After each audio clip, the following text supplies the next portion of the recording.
bear disabilities on their bodies. So because of that, Lord, give us the strength, give us the wisdom, give us the gift of understanding on how we can handle and assist everyone that has a special need of him or her. We call upon you to be with Mbarara University of Science and Technology, the staff, the students, the invited guests, the community around this university. Give us the wisdom, give us the courage, give us the special needs that we need to take care of people with disabilities. I ask this request our Lord. Amen. Can you take your seats?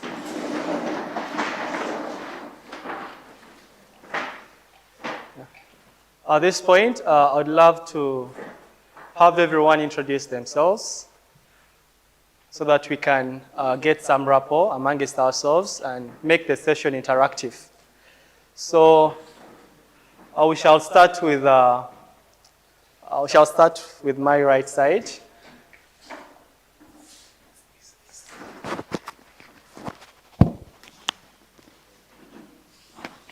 So just tell us your name, your department. Good morning, everyone. My name is Sandy Bryan. I'm a sign language interpreter and trainer at MAST.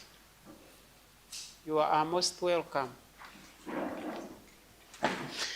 Good morning, everyone. My name is Akampwela Sheila. I'm an assistant lecturer at Faculty of Business, Procurement and Marketing Department. And I was also a sign language trainee.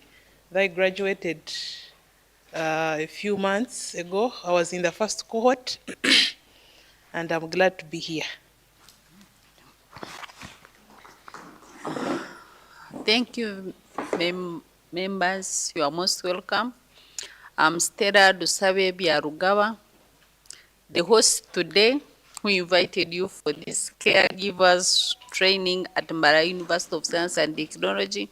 I work in the Dean of Students office as a senior warden and coordinating disability affairs in the university. I also represent them at the University Council. Thank you very much for coming. Good morning, everyone. My name is Nabon Tumkunde. I'm a staff under Dean of Students Office, office attendant. Thank you for coming. Thank you so much. Good morning, ladies and gentlemen. My name is Navasa Edwin, office attendant under the Department of Dean of Students. I'm happy to be here. Thank you. So good morning to you all. My name is Mushabe Dennis, the former president for the Disabilities Association and the current Minister for Disability Affairs, the 30A Student Guild.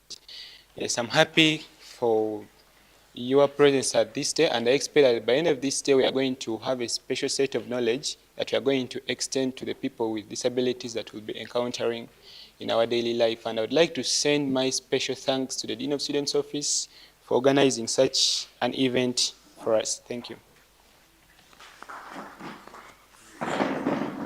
Good morning, colleagues. My name is EYIT Bonaventure. I work with the security unit under University Secretary's Office.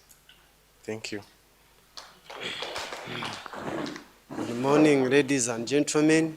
I'm called Yakatonda Bosco. I'm a driver of Madame Stella. Good morning, everyone. I'm Sister Kosolata Ayavazibwe, Sisters of a Lord of Good Counsel. I work with OVC, Orphans and Vulnerable Children, here in Nyamitanga, Mbarara. Thank you. Protocol observed. Morning to you. Morning to you. I'm called to Muhereze Jane, Senior Custodian, Chihumuro Campus. I'm glad to be here. Good morning, ladies and gentlemen.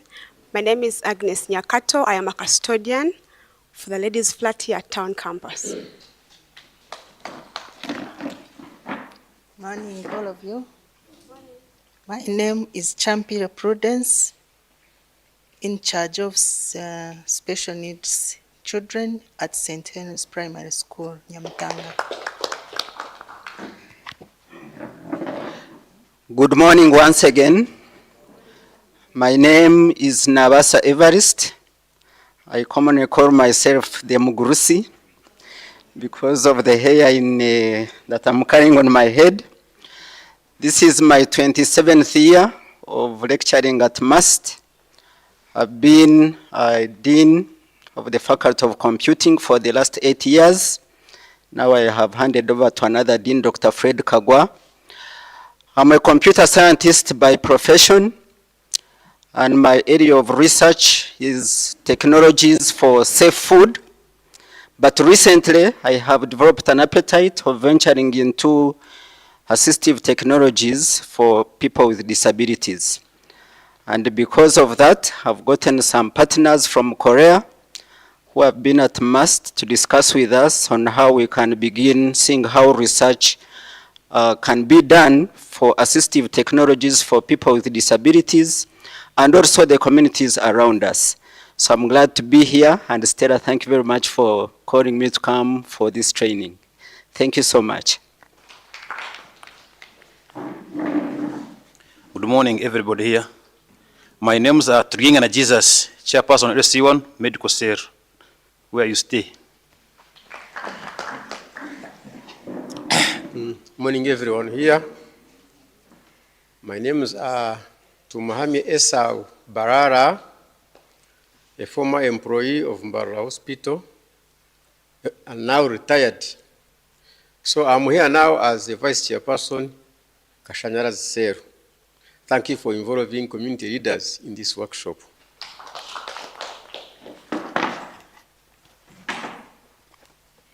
Good morning, everyone.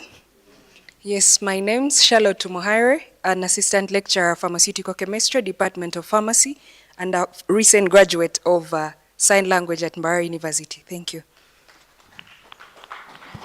Greetings to you all. My name is Sumaya Nalukwago from the Communications Department. Good morning. My name is Muhereza John Innocent, Senior Security Officer, MUST. Good morning, everyone. I'm Atwile Penrop, custodian, Chumro campus for gents. Thank you. Good morning. My name is Ahulila Miracle. I'm a student at Mbarara University of Science and Technology, and I'm the coordinator at the MUST Persons with Disabilities Association. Yes, good morning, everyone. My name is Richard Bogere, and I'm from Ruharo Mission Hospital in the Hours Department, and at the same time, I'm a member of the University Disability Committee. I'm happy to be here, and I hope we shall be in position to achieve, because this training is very important to all of us. Thank you so much.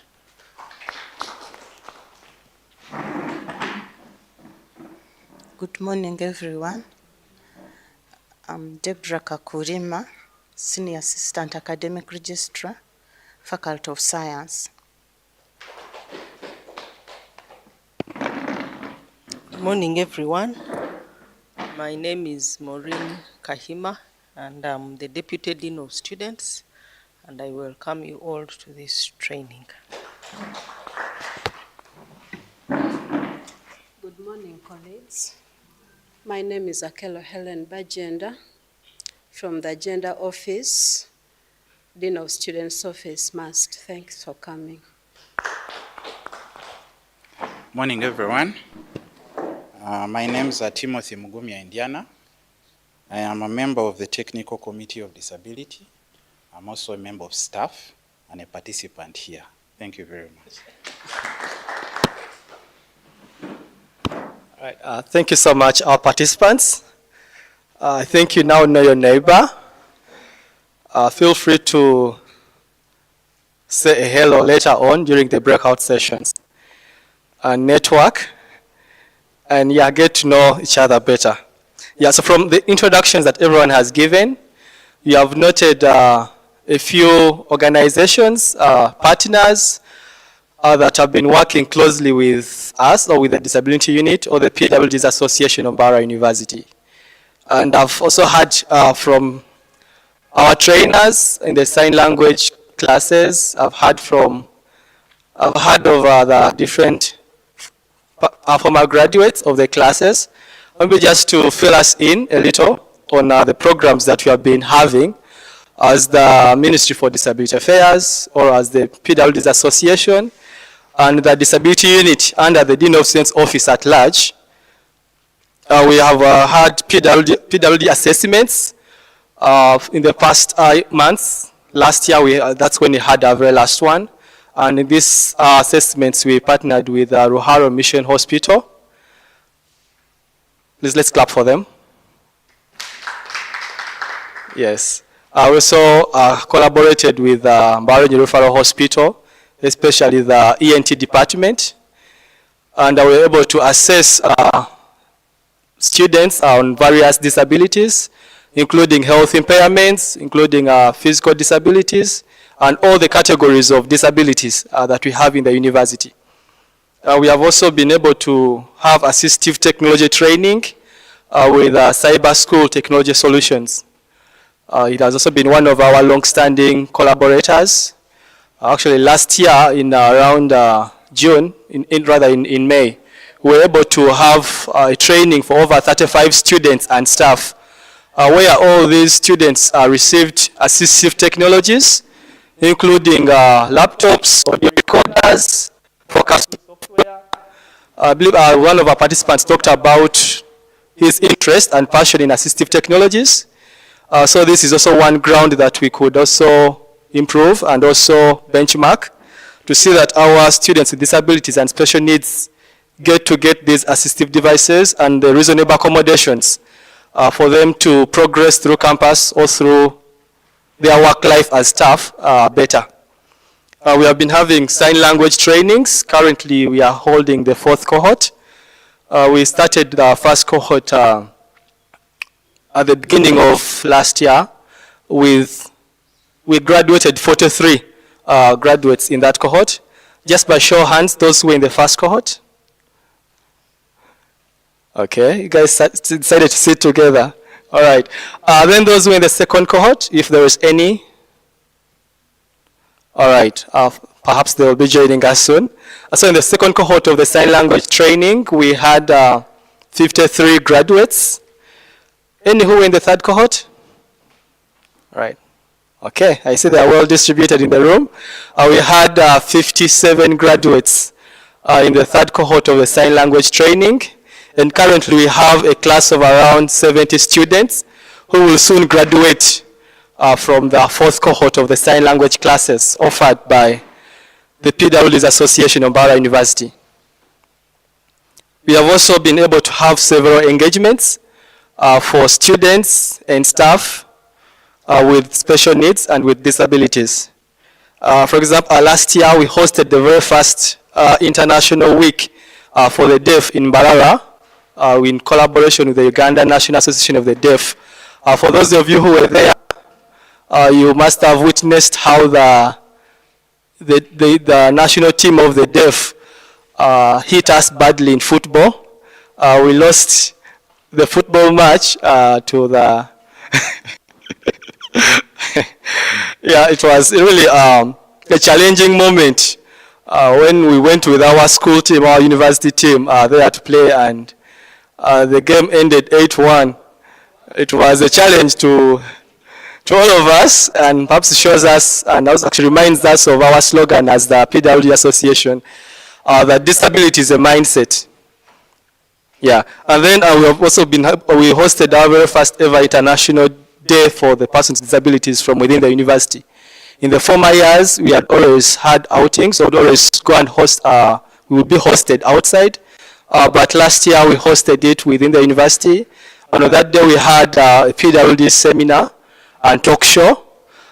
By show of hands, those who were there for that session, I believe there are some in the room. Yeah, thank you. Yes, we had an engagement, and also on that same day we had the first ever end of semester party for students with disabilities. This engagement brought together over 200 students with special needs, together with their friends and advocates that joined in the sessions. And then also we have been able to capture a database of students with special needs in the university. And this database includes over 115 students. So this shows us the purpose of this workshop is not abstract. We actually have students with special needs in the university.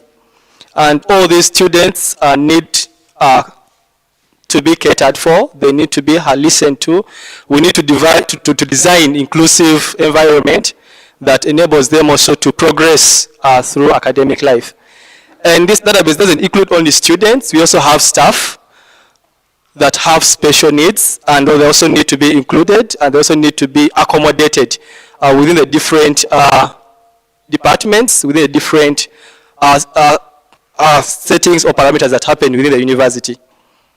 Yeah, so from all that introduction, or rather that insight, I believe we are now more ready to listen in from all the different engagements, the different talks that you're going to have today. And once again, I hope you have your notebooks ready. I hope you're noting down something. I hope you're noting down those questions and whatever you'd want to share later on in the session as we progress. All right, so right about now, I'm going to call upon our very first speaker of the day to come and give us a keynote address. Let's all join hands to welcome our Dean of Students.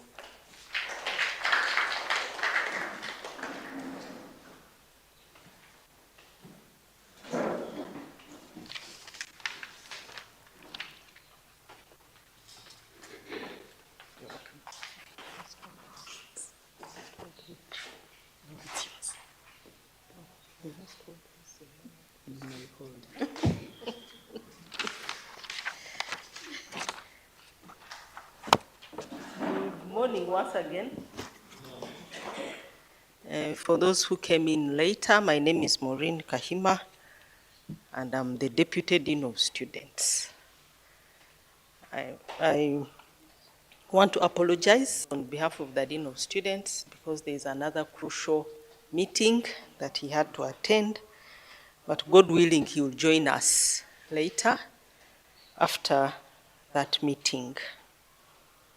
But he's with us. I want to welcome you to this very, very important training at this university, because as a university, we welcome all students of all categories, of different abilities.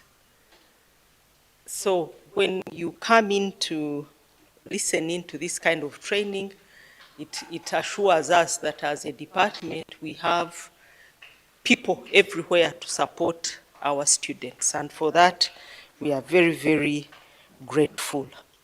I want to recognize the presence of the staff of MAST from the different departments. I know the majority of people here are from the Dean of Students office. That one, we kind of made it mandatory for them to be here so that, because these students interface with us in different areas. I also recognize the staff from other departments, faculties, and for faculty staff, we are so grateful because these students also interface with you, probably more than us even. So your presence here, we really appreciate it and we cannot take it for granted. Importantly, also I want to recognize the staff from security, because these students, they will always pass by. You will see them, you will interact with them, and the way you handle them will also mean a lot to them. I also recognize members of the community, the LOC people, chairman and vice chair. We really appreciate your being here. because majority of the students of this university don't stay on campus. They stay in the community, and we appreciate because we've not had major issues with the community. The students, our students have been reasonably good students. That one I can testify. And I believe you, we've had a few issues, but we cannot be 100%. I also recognize the presence of the people who accommodate our students, the landlords. We appreciate you, and we still need you, I think, for as long as MAST is here. Because as we grow, the student numbers will increase, and we cannot accommodate all of them. That is the sad reality, or the reality. And we know very well that government is more into teaching and research. So accommodation is the business of the other stakeholders. So we appreciate you, and we really ask you to continue accommodating our students. The people who came from Nyamitanga, sister, I've forgotten the name, but sister from Nyamitanga, from Our Lady, Sister Consolata. Okay, you're welcome. Thank you for coming. My sister from St. Helens, we welcome you and we thank you for the good work you do at that school. As a university, we are making small steps in the area of disability, inclusivity, and special needs. Every year, we make a small improvement. We make a small improvement, and for that, we are very grateful for all those who have made sure that we are progressing. One of them is here beside me, Brian. We really appreciate you for all that you've done, especially in the area of sign language. And not only that, when you interact with Brian, you learn more about special needs, about disability. And you get to appreciate when we meet people with disabilities and how best we can support them. So Brian, thank you so much. I also want to recognize Stella. Stella is a staff. Like she said, she's the senior warden in the Dean of Students office, but she's also in charge of that unit of special needs. And through her, we've gotten to meet more students with special needs. Previously, we would just have very small numbers of maybe students on government and a few others with very obvious or visible special needs. But through her engaging with different students, we've had the numbers increase. And for that, we are also grateful, and it has helped us to know how best can we improve our inclusive agenda as a department and as a university. So our facilities may not be very conducive, but every year we improve on the facilities that we have. The new facilities, they are catering for that. The old ones, every year we improve something on the facilities. Like right now in our hostels at town campus, previously we would have students and they would struggle with the rest of the students to use the facilities that we have. But right now, at least we have a special toilet for students with disabilities. And for me, that is a big achievement, because previously it was so bad. You would feel for these students, but they would persist and complete their education amidst challenges. But now, improving that bit, very important aspect of our body needs, I feel it's a big improvement. And for that, we are very thankful to the university for availing resources to improve those facilities. I just want to share a few testimonies of some students we've had. I won't mention their names, but one of them came with a hearing problem. So when this student came, she reported, said, you know, I cannot hear very well. So every time she would come to my office, for her she could talk actually, but she could not hear. So she would ask you to look at her when you're talking, and with that we would be able to communicate. You speak louder, but as you're facing this student, and she managed. She went to her class, she would sit in front, and I think read the lips of her lecturers. And the joy is that she graduated top of her class that year. She was the best student. She received the convocational award. And we did, that time we had not even thought of the sign language classes. Maybe, if she, I don't know, she would have probably scored all the points, but she was the best student. And the people who stayed with her were like, she was very, very brilliant. Unfortunately, she couldn't get easily absorbed in the area of employment, and we tried to get her, to connect her, but somehow it didn't work out. It hasn't worked out. Hopefully it will work out. But she's also gainfully employed wherever she is. She's managing a business.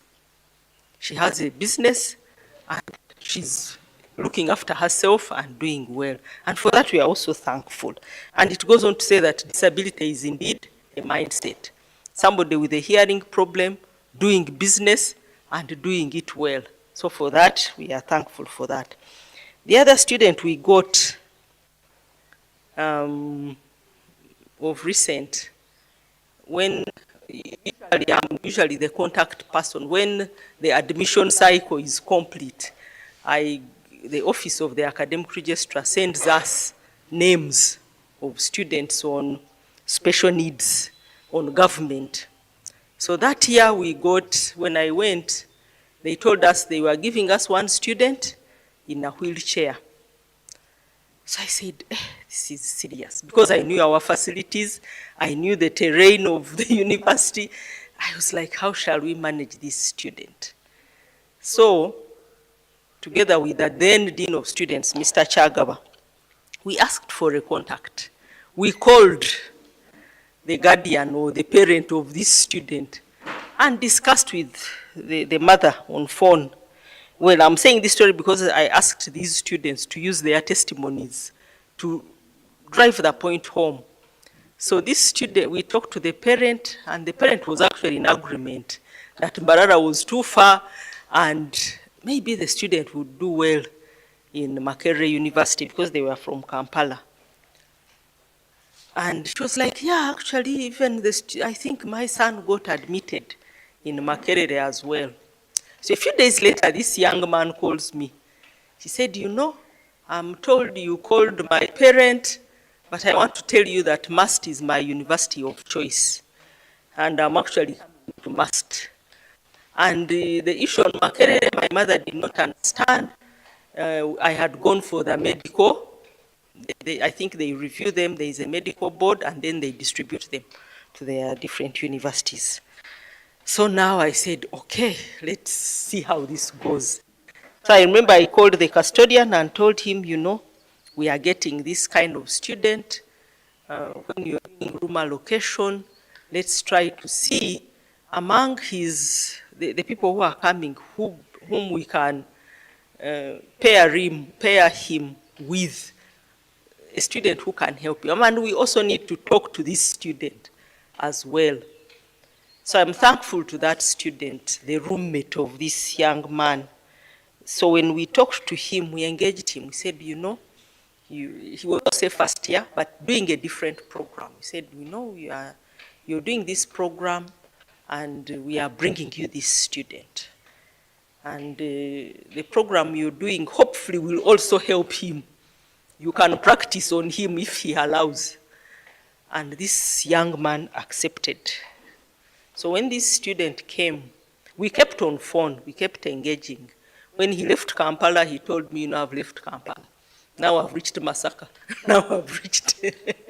So when he reached the campus, he called, I'm here. So when I saw him, I was like, oh my God. But I called the staff from Academic Registrar's office. I said, please come and assist this student to register where he is. So they came, they assisted him to register. I called the custodian. The student is here, please come and receive him. So we received this young man. We allowed him to bring, so we had to adjust in the way we manage our hostel. We said now we are giving him a roommate, but we are also giving him an extra bed for his helper, the person he came with to help him. And so we gave him a room that was closer to the washroom. So we really did a lot of adjustment. And this young man studied. He was doing a 4-year program in the Faculty of Medicine. He completed his program with no retakes, no nothing. He managed. He became friends with many people. You would meet him with people pushing him on his wheelchair. And road users were very, very friendly. You know, he managed, graduated. The custodian became his, what can I say, his parent, his messenger, his everything. The custodian would run to the bus park to pick things for him. He would run errands for him. He did everything to make him comfortable. But this boy was also a good boy. He was well behaved as a person. Very, very respectful, very, very, you know, he wouldn't meet you. When he met you, he would tell the person, stop, first greet, find out. He would come to our offices, interact with us, and tell us that he was okay. And for that, we are very, very grateful. We are also grateful to the Faculty of Medicine, the staff there in his department, who enabled him to manage. So he's also now, I don't know where he is, but I believe he's okay. Maybe Stella, you know where he is. You can let us know later. You can tell us where he is and how he's doing. But I believe he's doing okay because he was really passionate about his program. Now, the other student I want to share his testimony was a student who was blind. And this one came as an adult doing masters. But I would see, when he would come, you would see people offering to help him, to guide him on the paths where he would go. And he also studied and completed his program amid these challenges because he was a married man. I mean, he had come to up his CV. But of course, in being a student at that age, at that level, it was also quite challenging. Because even when he finished his classwork and everything, he couldn't graduate in time because he didn't have the tuition. And so when he came, when I met him, I'm like, hey, sir, you're here. Haven't you finished? He said, yeah, I've finished, but I've failed to complete my tuition. So now I said, okay, can you write and appeal for support? There is no harm. If you don't get the money, it's not a death sentence. If you get a waiver, we thank God. If whatever happens, let's try. So he wrote. And of course, there was some confusion, but later, I want to thank the council. The university council has a scholarship fund. We appealed on his behalf. He said, can the scholarship fund pay this student's tuition? And we are thankful for them because they paid his tuition, and this gentleman was also able, as he graduated, I think he graduated in the last graduation, and he was a teacher, so he's busy back at his school offering services to Ugandans. So you can see we've interacted with all these people. We have a policy that for special needs, which is due for review. And I'm sure these experiences and many others that I've not talked about will help us on how best to improve our policy so that we can support our students better. And when I talk of support, it's not necessarily financial support. It could be emotional, it could be any other form. Maybe can the university recruit the likes of Brian to do, to be multi-purpose, to be, if they can do sign language interpretation, fine. If they can do any kind of assistance for our students, then for that we are always grateful. We shall be grateful. So hopefully, as we go along, we shall get more people on board to assist our students. So I don't want to go beyond that. I want to thank you all for listening. And as we discuss, we welcome ideas, we welcome input, and in future when we invite you again, please do come, and especially when we shall be reviewing the policy in the next financial year. When Stella calls you, please come and give us your views so that we can have an improved and better policy. I thank you and I wish you nice deliberations and a nice training. God bless you. I told you my topic today is to share highlights on disability in principles and also on the caregivers. So in other words, my presentation will be simple. It's to remind our principles. I don't know if you've seen the guiding principles. That would relate to an act and then how that policy is implemented. You also need to look closer on the same line. They are guiding principles. You also need to look closer on the same line. They are guiding principles as well.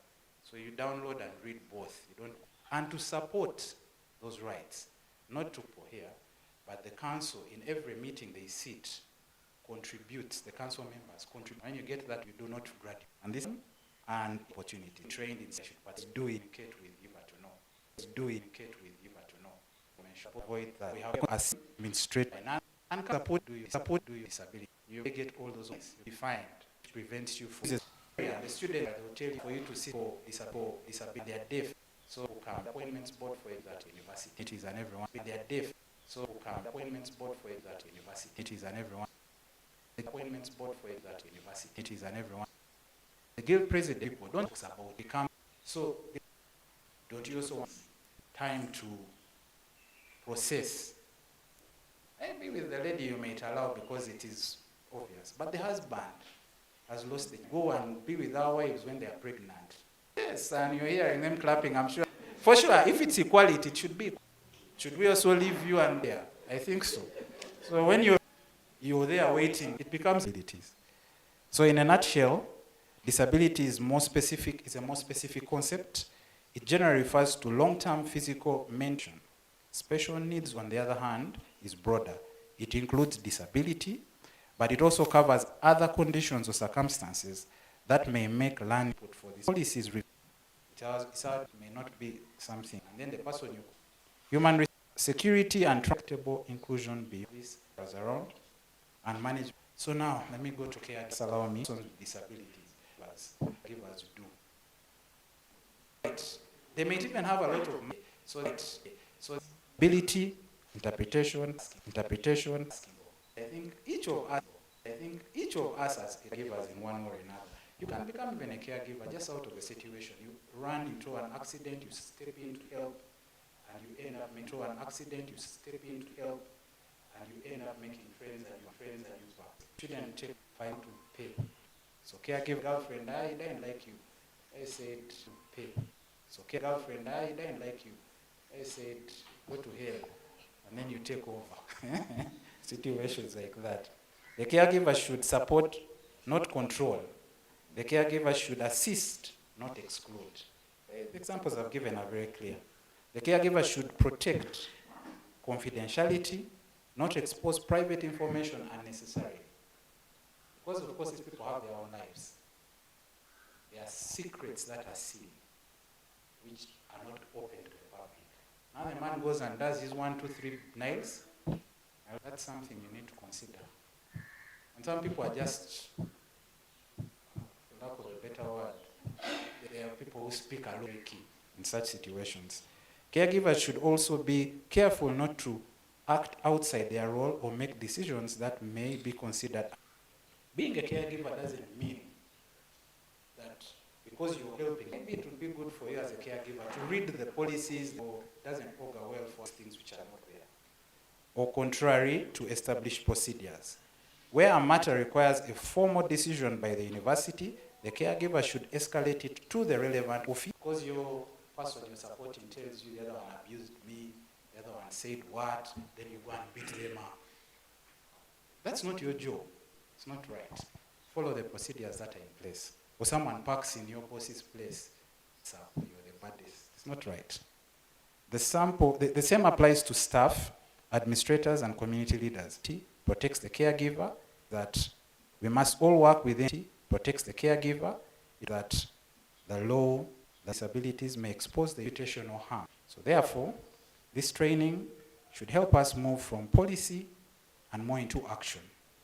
Each office and stakeholder represented here immediately to improve access and inclusion. What issues require planning, budgeting, or escalation to management? Better. How can caregivers support persons with disabilities without undermining their language we use? The responsiveness of our administrative processes, the confidentiality of personal information, the fairness of our academic with which we escalate matters that require support. In conclusion, I'm finishing, by the way. Guiding Principles and Disability and Special Needs Office. The Technical Committee, I saw one of our members present here. Governance, Scholarship Preference for Students with the Dean of Students Office present for the effort already made. The next step is to ensure these commitments do not remain on paper but are felt by persons, every student and staff member, and given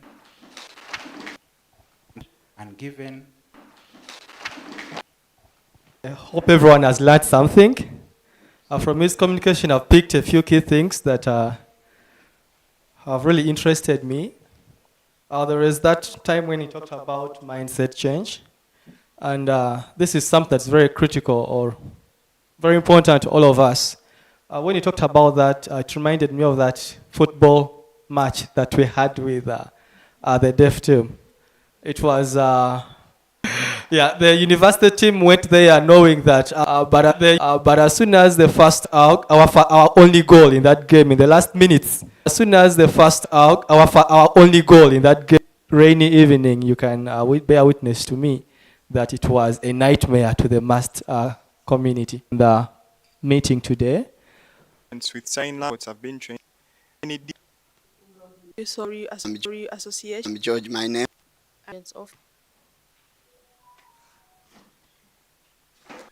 After seeing this poster, advert, that it triggered me. I'm a counselor somewhere of someone who is taking a special needs. As council was mentioning, outside there in the community, there are special needs people who are there. So I became interested and called upon my friend. Actually, I seek permission from Stella and asked her if that person could come and benefit from this, because it has been due when he's taking care of a special need person. So I thought that she could benefit, and that's the reason why I'm here. She's the one. Good afternoon to you all. I'm Jean Asimile Nwagaba from Kashaka, and I'm also glad to be in this training because I'm also taking care of a person with disability. Good afternoon, everyone. Now I have invited myself. My name is Agnes Ampire. I work with the Judicial Service Commission. This is the commission that, okay, among other things, we recruit judicial officers, but we have an arm that does sensitization on laws. And one of our focal areas is we sensitize the law to people, persons with disabilities. And when I saw this, I saw it actually from Council Alan. Since we're all in the legal fraternity, I said, let me come, because we have been having training with PWDs, and there are so many policy issues and law issues that need to be addressed. So when I saw this, I said, let me come and pick something so that maybe I can be able to present it later to the commission, and it can be something that is, sorted, or it can be important information for us as we continue to do those trainings for persons with disabilities. I'm glad to be here. I don't know who Stella is, but I hope to meet you. Yes, Stella. Yeah, thank you so much.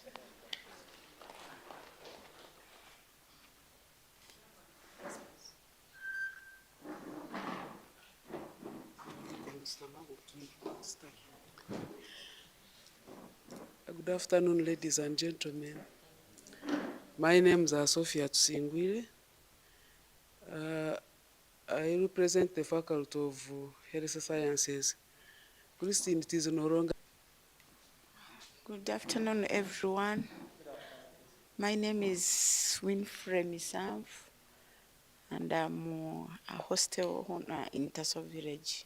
And Madam Star, thanks for the invite.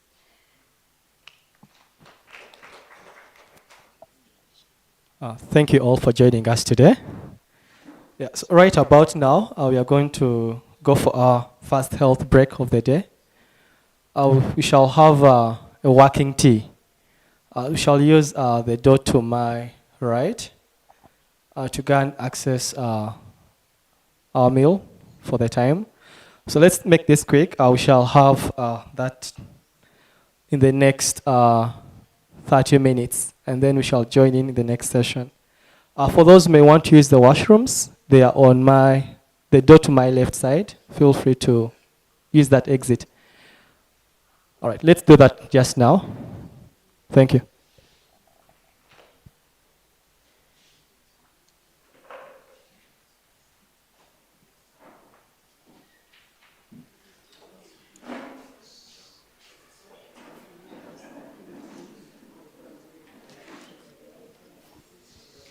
Feel free to go out for the break tea.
happy to be here once again. I used to do this with Mbarara University of Science and Technology way back in 2017, 2018.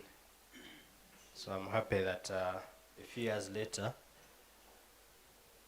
we have such discussions ongoing, and the future is well shaped. So thank you very much, Stella, for the invitation. And can you kindly project the presentation so that we can begin? My name, as introduced, is Alan Musasire. I am a lawyer working with Katembeko and Company Advocates. It's a law firm in Mbarara that has existed since 1979. And I am a lecturer also at the Law Development Center, which has a campus in Mbarara.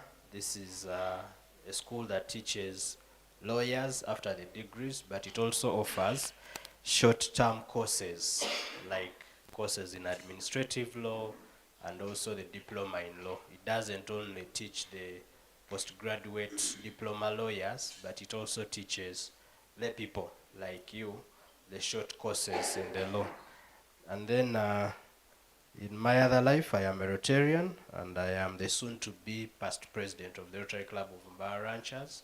I handed over power last weekend, but I will officially hand over at the end of June, because that's when the year ends. So briefly, that is my life. I am passionate about alternative dispute resolution, and I am a member of the Chartered Institute of Arbitrators in the UK. These are people who choose, or who usually encourage people to choose not to go to court when they have legal battles, but to sit and amicably have them resolved. My discussion to this evening or this afternoon is on the disability laws applicable in higher institutions of learning. The University of Science and Technology that we have today is a higher institution of learning, and it is, I think, when we talk about universities in Western Uganda, this is the best university we look at. All the others, I am sure all the others are copying from what you are doing. They have just learnt, but you've been there before, you have accolades, you have achievements, and so it is good, and I'm not surprised that such a discussion is coming up at this university. I'm only happy that it is coming up at a university that largely focuses on science and technology. In some of these institutions of learning, when we talk about human rights, activism, it is given quite less attention. But I've listened to the presentation of the senior legal officer, and I'm happy is taking proactive steps to ensure that the rights of people with disabilities are respected and their welfare improved. So when you talk about the recognition and protection of the rights of persons with disabilities, in Uganda it has significantly evolved, and it reflects a transition from a welfare-based model to now a rights-based approach that is grounded in equality and dignity. We are no longer just talking about welfare. Do they have this? Do they have this? We have now moved on to their rights. They are entitled to this. They are entitled to this. Can we ensure that they get it? In other words, we are just no longer doing them a service. But when we talk about a right, it is a birthright that they are entitled to. The fact that they are disabled does not mean that they do not have these rights. And much of this transformation has been influenced by the international human rights laws, particularly the United Nations Convention on the Rights of Persons with Disabilities, alongside the domestic, constitutional, and statutory frameworks. When we look at the international legal framework, Uganda is signatory to the United Nations Convention on the Rights of Persons with Disabilities. And this establishes binding obligation to promote, protect, and ensure the full enjoyment of the rights of PWDs. So the obligation is threefold: promote, protect, and ensure the full enjoyment of the rights of these people with disabilities. It is no longer simply protecting the rights, but you must promote. When we go into the subsequent legislations, we are going to see how, as a country and as institutions, you are supposed to promote. The convention has really a lot, but I have picked out core principles that are relevant to us today. And Article number 5 is quite important because it stresses the fact that we should not discriminate against people with disabilities. And then Article 9 talks about accessibility to physical environment and information. This is key for institutions of learning, and the previous speakers have hinted on this. I'll also highlight in the next slides how the courts have come up now to promote sort of enforcement. Okay? Yes, the law is there, it is written, but who is there? Who is enforcing it? Okay? Don't we have buildings that do not have the access routes for PWDs? But what have we done? Have we done anything? Now, elsewhere, people have taken it a notch higher, and I'll show you in my next slides. Under Article 24, states must ensure inclusive education systems at all levels. From the day somebody enters the university, if they are people with disabilities, the system should include them, and they should enjoy education as though they were not disabled. Let's not wait for examination time and we give them the extra 30 minutes. What is extra 30 minutes to me when I didn't have a brain, when I've just gotten this machine in the exam? What is extra 30 minutes going to do to me? So let the system, from the start, from the word go, be inclusive. Okay? If it is a class and the lecturer is teaching, do we have these interpreters in our classes where we have PWDs? Or we keep them for conferences like this only? The computer labs that we have, are they user-friendly to PWDs? Do we have computers particularly specialized for people with PWDs? We are only waiting for the exam, give them the proverbial 30 minutes, and we are thinking we are enforcing these rights. The other is under Article 25, which provides for the access to the highest attainable standard of health without discrimination. When we talk about the highest attainable standard of health, we mean, please display the next, yes, that document. I think we are now on slide number 4. Page 4. So, when we talk about access to health for these students in your institutions of learning, let us not limit it to basic health, but we are saying the highest attainable standard. That is what the convention guarantees. And that, under Article 27, it provides for equal opportunity, fair working conditions, reasonable accommodation, requiring necessary and appropriate modifications that do not impose a disproportionate burden. Today we have a new law that concerns the building, and it's a Building and Control Act something, and it has now become mandatory.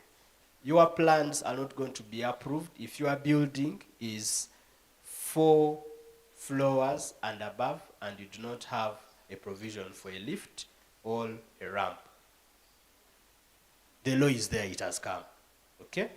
But we have been saying that even before the law comes to put the restriction on 4 floors and above, the other legislations are saying, can we have every building modified necessarily to fit the needs of these people with disabilities. When we come to our constitution, next slide. When we come to our constitution, that is the one of the Republic of Uganda that was promulgated in 1995. It has had several amendments, but some guarantees equality. Now, the moment we have that in our constitution, that means you cannot even pass any law that discriminates against somebody with disabilities. You cannot. The moment you pass it, it is going to be struck down by courts of law. Okay? So if we cannot pass such a law as Parliament, then that means as an institution of learning, all your policies must be able to favor and not discriminate the people with disabilities. I'm happy Timothy has mentioned that much of the guidelines and much of the guidelines they have at the university are now aligned to protect the rights of people with disabilities. And when we look at Article 35, it provides that PWDs are entitled to respect and human dignity, and the state must take appropriate measures to ensure that they realize their full mental and physical potential. So what does this mean? This extends the obligation of the state. And when we talk about the state here, the university, I understand, is a public university. So you are going to be treated as a responsible entity. And here, the question is, apart from recognizing, giving these people representation, do we have recreation facilities for people with disabilities? Do we have that? We are improving, okay? I see a court around here. The court, where is the court? The basketball court. I see a court there. But can people with disabilities access this court? Can they use it? To ensure that these persons with disabilities realize their full mental and physical potential. It's no longer about the 30 minutes extra and providing a rail where they can pass or a ramp, okay? But we all know that education without co-curricular activities is in the past. This person needs to have their brain used to full capacity, okay? Next slide, please. And when you look at Article 32, it provides for affirmative action and legitimizes special measures aimed at addressing structural disadvantages faced by these marginalized groups, including the people with disabilities. I am happy that the University Council has taken it upon themselves and they have created a special fund. That is where this comes in, okay? That is now affirmative action. The University Council could have said this fund is for every student at the university, but they have now realized a special group that needs more attention. So can we see much more affirmative action in respect to people with disabilities at our institution? And when we look at the 16th objective of the national objective, now when we go to the statutory framework, we have the Persons with Disabilities Act. It is a more recent enactment of 2000, and this has aligned the international, the constitution, and all those obligations we have signed at various international levels to domesticate them now into what we call the Persons with Disabilities Act. When you search this on the internet, you can go to ULI. It has the most recent and updated act. I have printed a copy for you here, Stella, for your reference. It is really bulky and it has a lot, but again, I have picked out key and important sections that I hope are relevant to our discussion today. Next slide. Number one, under section 6, 7, and 9, the Act prohibits discrimination in education healthcare, and employment. I think that is what touches us today. Because we have employers, we have employees that self-declare themselves PWDs. Where is Dr. He has left? But this act prohibits any sort of discrimination. For the within the education system, it goes to not only the students, but also the employers. You cannot discriminate against the employees. And then it establishes the duty to provide reasonable accommodation to people with disabilities. So if you have an institution of learning and it is such institution that provides accommodation to any other kinds of students, you must make sure you have special room for accommodation specifically for people with disabilities. And then under sections 9(5), it allows deductions of up to 10% on any chargeable income for an employer of PWDs. Now this is for taxation purposes, and many people in the private sector have learned this on their roles of employment. Or if you go to any place and you see a person with disabilities, it is because that employer might have learned of this section, that once you employ persons with disabilities, you are entitled to this deduction for tax purposes. Many of you do not know this, but it has a section that also reflects on it in the Income Tax Acts and the subsequent acts that have been enacted. And then under section 10, it talks about mandatory accessibility standards, and these are what now many of us know about, that have become the song of the day. Can somebody access the classrooms? Can somebody access the health facility? Can somebody access the boardroom for a meeting if they are an employee? Next slide. The other is the Employment Act. The Employment Act is also a law that deals or governs the relationship between an employer and their employee. This requires non-discrimination under section 5. You have seen in all the laws we have cited, non-discrimination comes out first, because we believe once you have put these people at equal footing, then you can begin the discussion of an enabling environment. If you still have an institution that still discriminates against persons with disabilities, that is not an institution for today's Uganda. Then, of course, it talks about prohibition of termination because of disability. You cannot terminate somebody who has become disabled simply because they are disabled. You cannot. And when you go to the Workmen's Compensation Act, it actually stresses more. It even provides that you're even supposed to compensate these persons as long as they got maimed or disabled in the course of the employment to you. Yes, this is the other section I was talking about in the Income Tax Act that allows deductions of 2% on income tax payable for private employers who prove to URA that 5% of their employees on full-time basis are persons with disabilities. They are entitled to that allowable deduction of 2%. But this says 5% of your employees must be persons with disabilities. Next slide. Now, when we talk about rights of specific groups,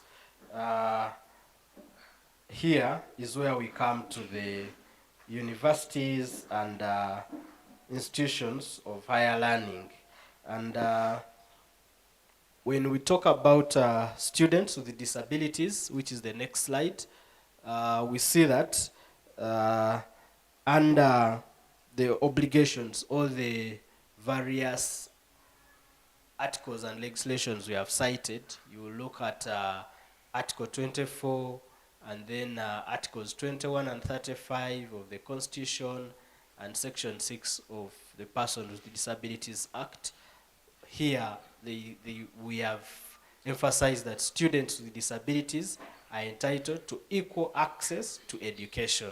And this means inclusive education, which requires integration into mainstream schools, elimination of discriminatory barriers. Again, I'll emphasize that let us not only wait for 30 minutes at the end of the exam to add them only 30 minutes. From the start of the lecture, can we have these interpreters?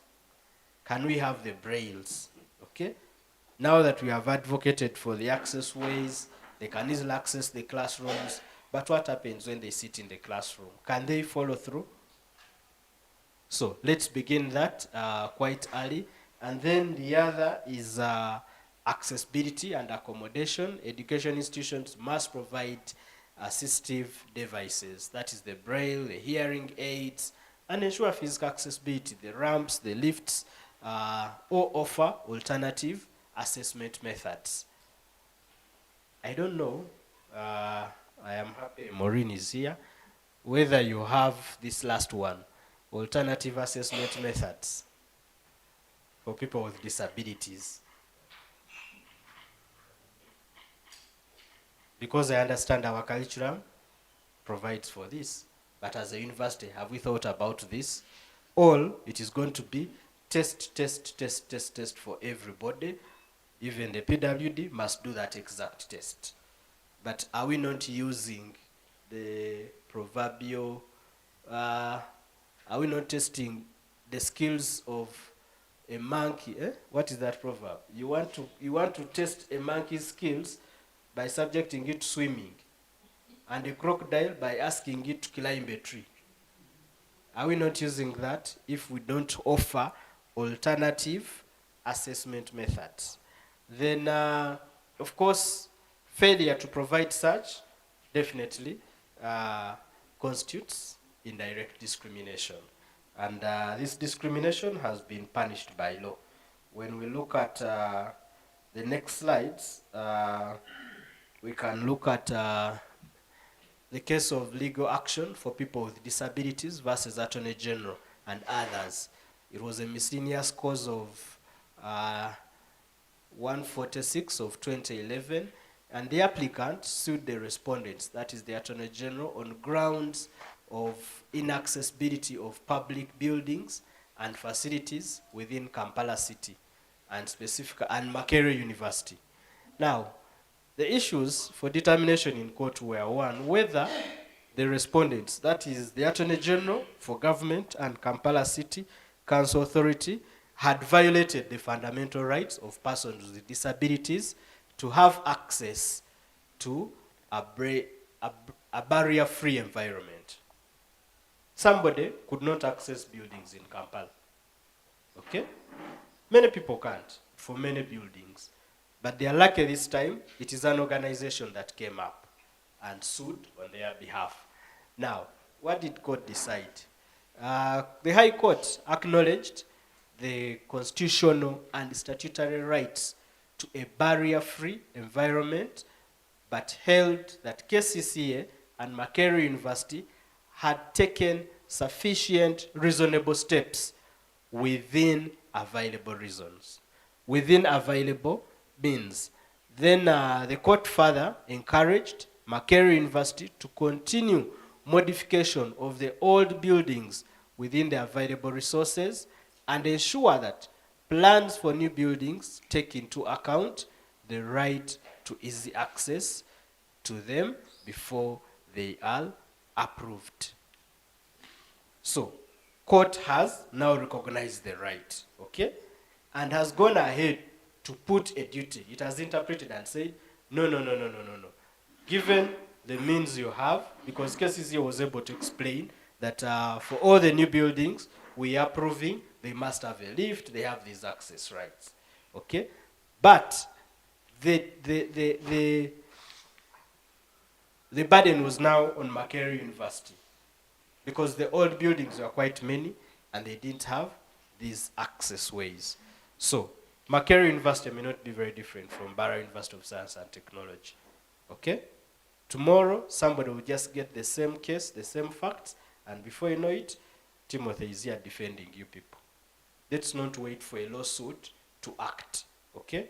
Senior management, whenever you can, ensure that we have these non-discriminatory behaviors in place.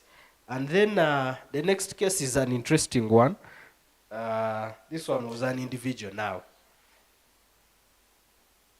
This was an individual and is a renowned person, Cardinal Emmanuel Wamara Subuga. This one also sued the government and pardon? Oh, sorry, Candia Emmanuel, not Cardinal Emmanuel. Chandia Emmanuel was the applicant and was a lawyer and a person with disability using a wheelchair for mobility. He appeared in several courts in Uganda, but he had faced considerable difficulties, stress and discrimination in accessing the various court premises because most of them lack ramps, lifts, rails, standard toilets, or other reasonable accommodation for persons with disabilities, with physical disabilities. As a result, he sued the Attorney General. Because look, I am a lawyer, every day I go to court. But those of you who have been to the High Court here in Mbarara, we still have steps. Not so? And it is very hard for anybody moving in a wheelchair to have them go up. For the clients I have had, we either have to carry them or we have to beg the judge to come down. If the judge is reasonable, they will come down and use another office and attend to that case and they go out. But to some unreasonable judges, sorry to use the word, they will not entertain you, okay? And now the main issues for determination were whether the failure by the respondent to put in place measures to make court premises accessible to persons with disabilities is a violation of the right to equality and freedom from discrimination. So it was not a question of, do these exist, okay? That was already settled. The premises did not have accessibility for people with disabilities. And the decision of High Court, it held that the respondent had failed in his duty to put in place measures to make the impunged court premises accessible to persons with disabilities. The court further found that the failure by the respondent to put in place measures to make court premises accessible to persons with disabilities is a violation of their right to equality and freedom from discrimination. Next slide, please.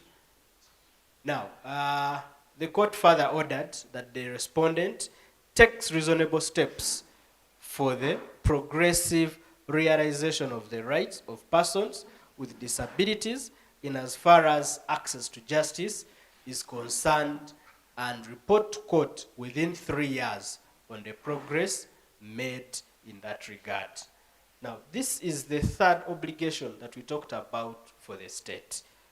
We no longer protect and promote, but the court, you know, judicial is the third arm of government. This is now the court being proactive. It has realized there has been a violation, okay? Now it is providing corrective measures and it is even giving a timeline within which the government must be able to rectify this. It has told you every 3 years, report back to us as court on whether you have been able to rectify this. And as a result of this case and of course the other legislative reforms, we have seen that many building designs for the courtrooms have changed. The new 2 buildings at Kampala, that's Court of Appeal and Supreme Court, they both have lifts, very fully functional. At any one time, their lifts are functional. Why? They are avoiding a repeat of this, okay? Because they already have judgment against them. So, back to our university here. All the tall buildings I see in Chumuro, do we have lifts? Pardon? Okay, having them is one question. Are they operational? That is good. Okay. That is good. They also have ramps. Perfect, perfect, okay? That is quite good. Now that we have provided the access, can we move on to the other self-realization, full utilization of their bodies, mind, and soul? Can we now begin creating the recreational facilities for them? Do we have a swimming pool for the blind?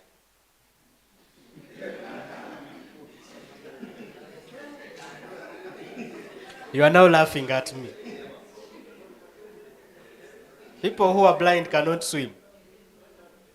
Yeah? We don't even have any swimming pool.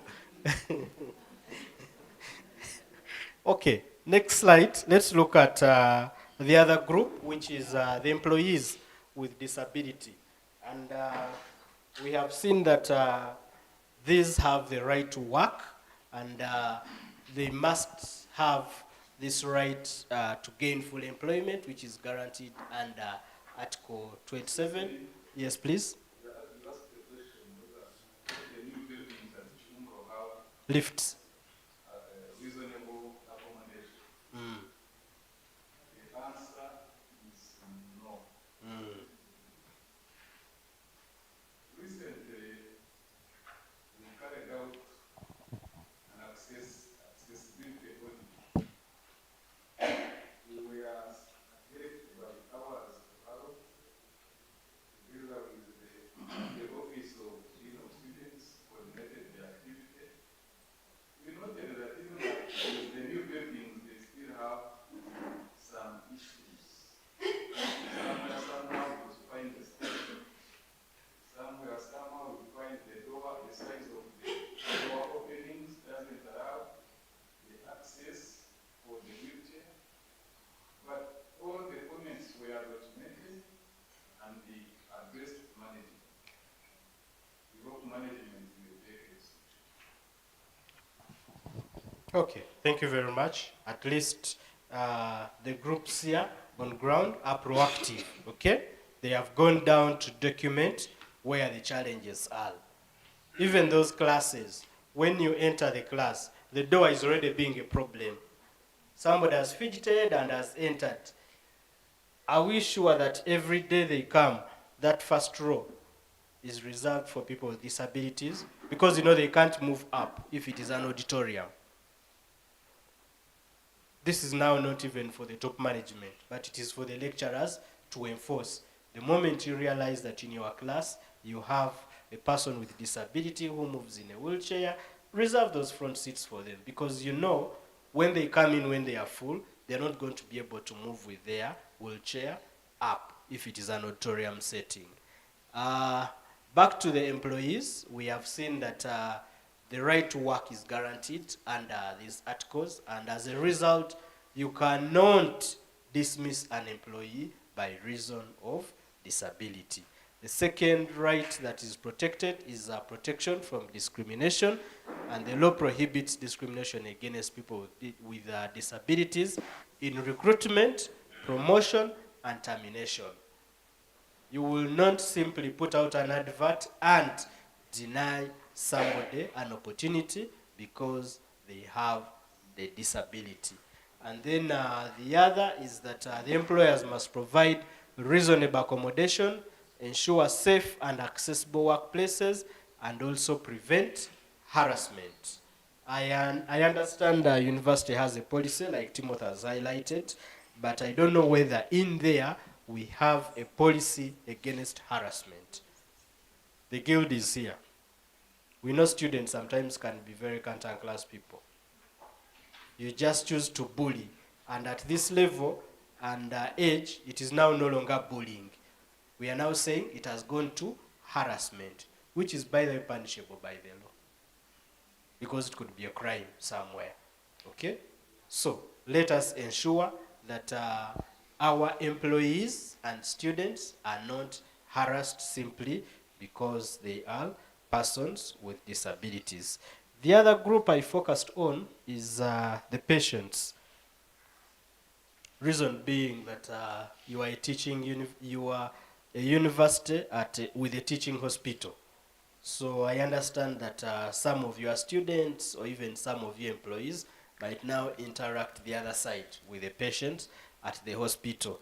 And I just needed to confirm to you that yes, the patients with disabilities also have a right to health that is guaranteed under Article 25 of the Charter and Section 7 of the Act.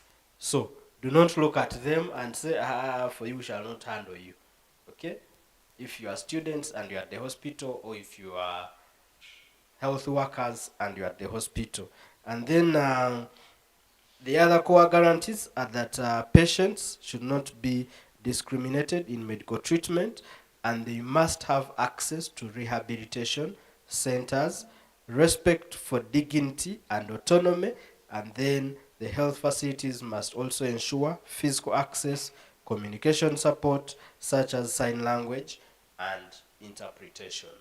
So, basically, that is what we can talk about when we talk rights of people with disabilities.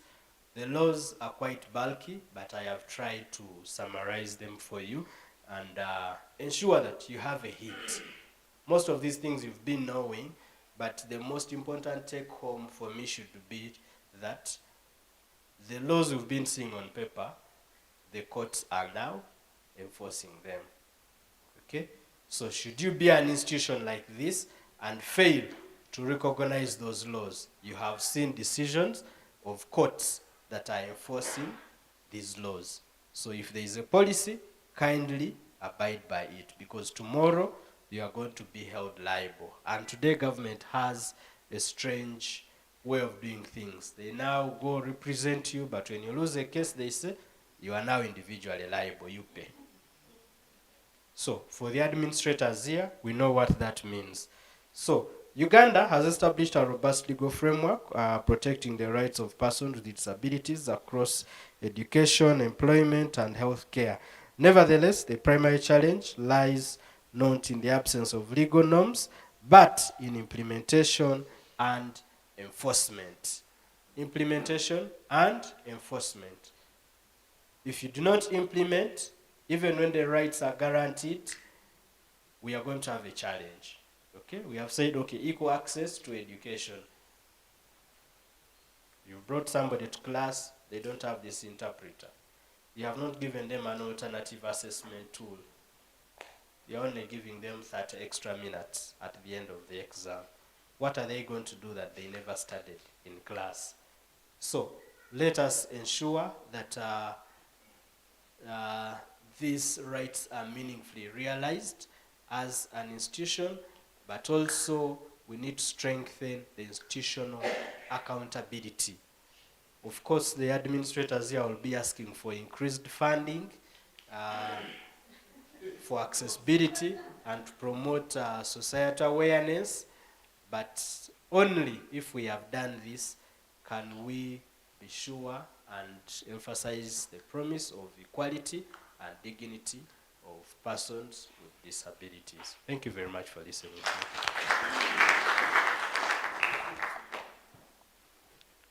And to my interpreters, thank you very much.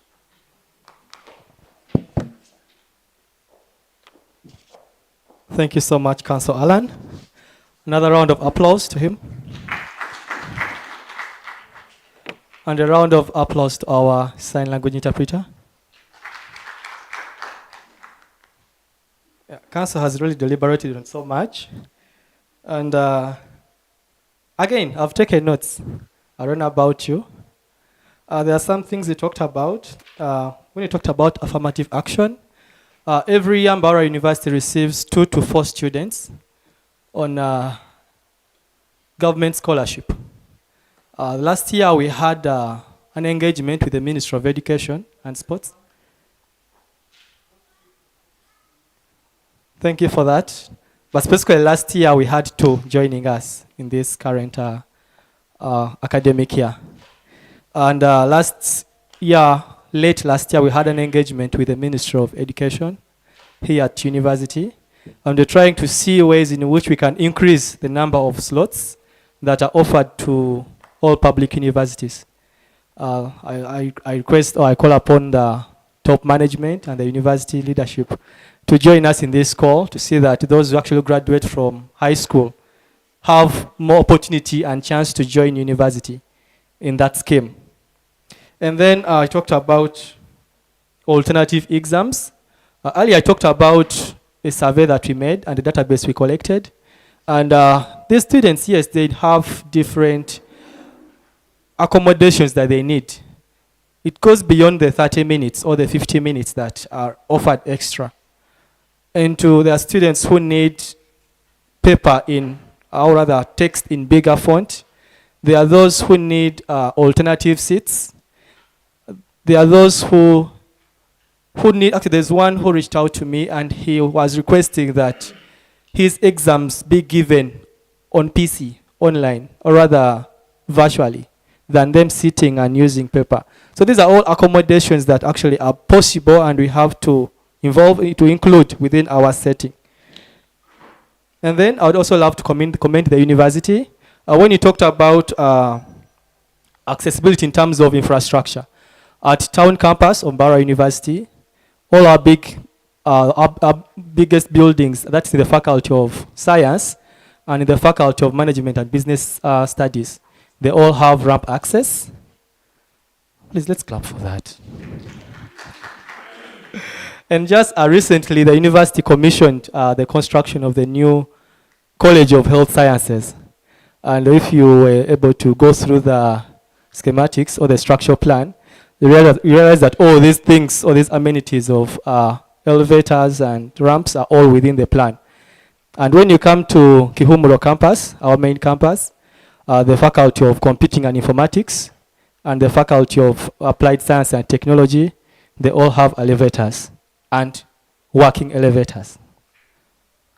That also deserves a round of applause. All right, we shall be going straight to the next session, which shall be the panel discussion. I will call upon the moderator for this session to take us through. That is our Senior Security Officer of Mbarara University of Science and Technology, Mr. John Innocent Muhereza. A round of applause as he comes.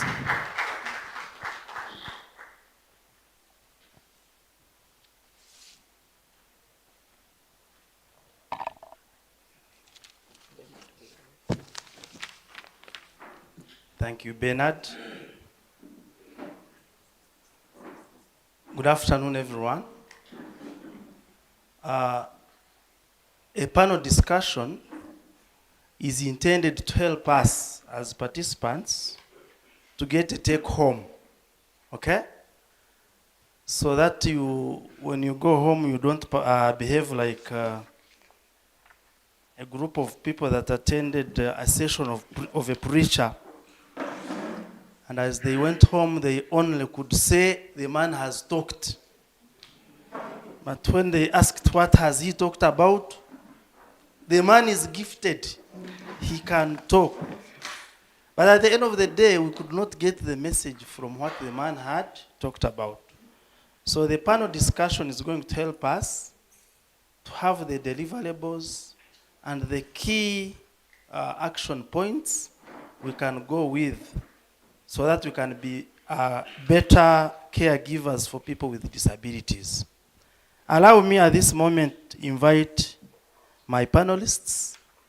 And the first one is Madame Agnes Ampeire, a senior legal officer from Judicial Service Commission. And as she comes, we shall also have Sister Consolate. Now, for Sister Consolate, we may not have a detailed introduction because by her looks, you can easily tell who she is. But she is a sister from the congregation of Sisters of Our Lady of Good Counsel of Mbarara Archdiocese. And that is the hand clap? Yes, I have heard you. Another panelist is Mr. Richard Bogele from ours.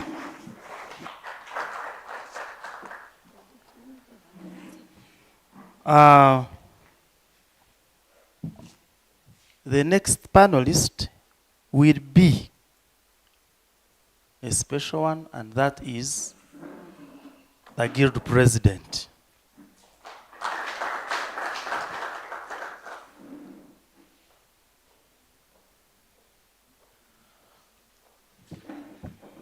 So before, I don't know where we should position ourselves. Okay, great. So before we engage our panelists, I want to just pick something from Councillor Timothy's presentation, where he said we are all people with disabilities. So when I was in P6, now I will not tell you which year it was because you start gauging to know how old I am. Now when I was in P6, a team of people from ours visited our school. And one of them posed the question and said, is there anyone who is not disabled? And we had a strong man called Isma. Isma was our lead athlete in the school. So he put up his hand and he said, for me, I am very sure I'm not disabled. So a gentleman asks, why do you think you are not disabled? Isma says, if I leave home late, I will run very fast and come to school, and I will be in class in time. So the gentleman asks, repeat the statement, if I leave home late, meaning you are already late. So his interpretation was the mere fact that you are not able to explain the situation. You are already late, you are leaving home, how will you be in class on time? So we confirmed that actually Isma was also a person with a disability. Yesterday, this is something I observed myself. Yesterday, we were attending an online presentation by a professor from Malaysia. So when he started the presentation, he said, I'm going to talk about this, and that. But do you have questions? And none of us raised the question. But along the way, there's a gentleman called Frank, I think from West Africa. He said, Prof, I have a question. He said, okay. The man took about 5 minutes presenting his question. So when he finished, the professor said, okay, let me respond. The professor took about 15 minutes responding. So when he finished, he asked Frank, does that answer your question? Frank was not responding. Frank, are you sleeping? This happened yesterday at around 4:30. Frank, are you sleeping? So all of us were concerned. The person who asked the question has been answered, he is not responding. So Frank said, oh, Professor, I'm sorry, I can hear you. Have I answered your question? Professor, you see, I'm in office, I switched off my microphone. He didn't hear even a single statement from the response of the professor. As if that was not enough.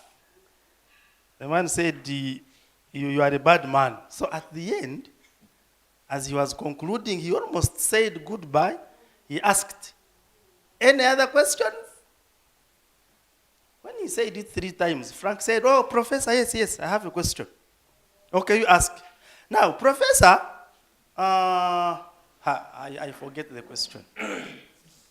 He did not ask the question. At that moment, he had forgotten the question. Now, when he said all of us have disabilities in one way or the other, I looked at those 2 scenarios, I realized we have issues. So now, our panelists, we have listened to the presentations. But as caregivers, but I also know all of us could have come for this workshop not knowing that we're actually caregivers. So some of us came as potential caregivers. Some of us have been caregivers, but we are doing it informally or unknowingly. But would want that by the time someone is exiting through that door, they know their duties, they know how they're supposed to help these people with disabilities. You know, heavenly things are good.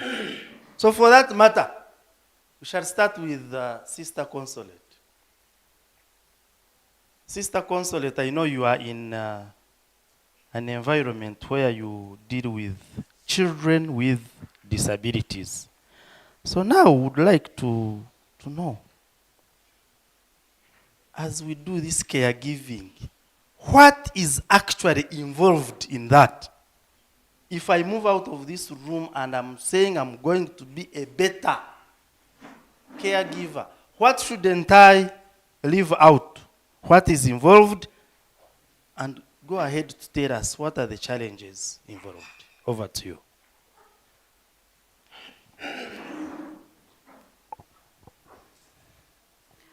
Good afternoon to you all. Thank you for the wonderful question, and I can still talk about myself before so that you can know this person talking to you. I'm not taking 15 minutes or 5 like the way you said. I belong to the Sisters of Our Lady of Good Counsel. I stay around Nyamitanga, and I work with vulnerable and orphans children. And some of them, our offices are around Nyamitanga, but for us, we do field work. We find them in their homes, home care. So you have asked me about some of the challenges. I tried to have them down, but most of them is about the finance. These caregivers, even when most of them, they are their own parents, they are the caregivers. Those are the ones we have discovered. And for us, we give them the services. And when we really visit them, we find the most of the challenge is the finance. And we try at least to cater for that part. Some of these children are blind and others are lame. We take them to school. And we have tried our best to provide some school fees.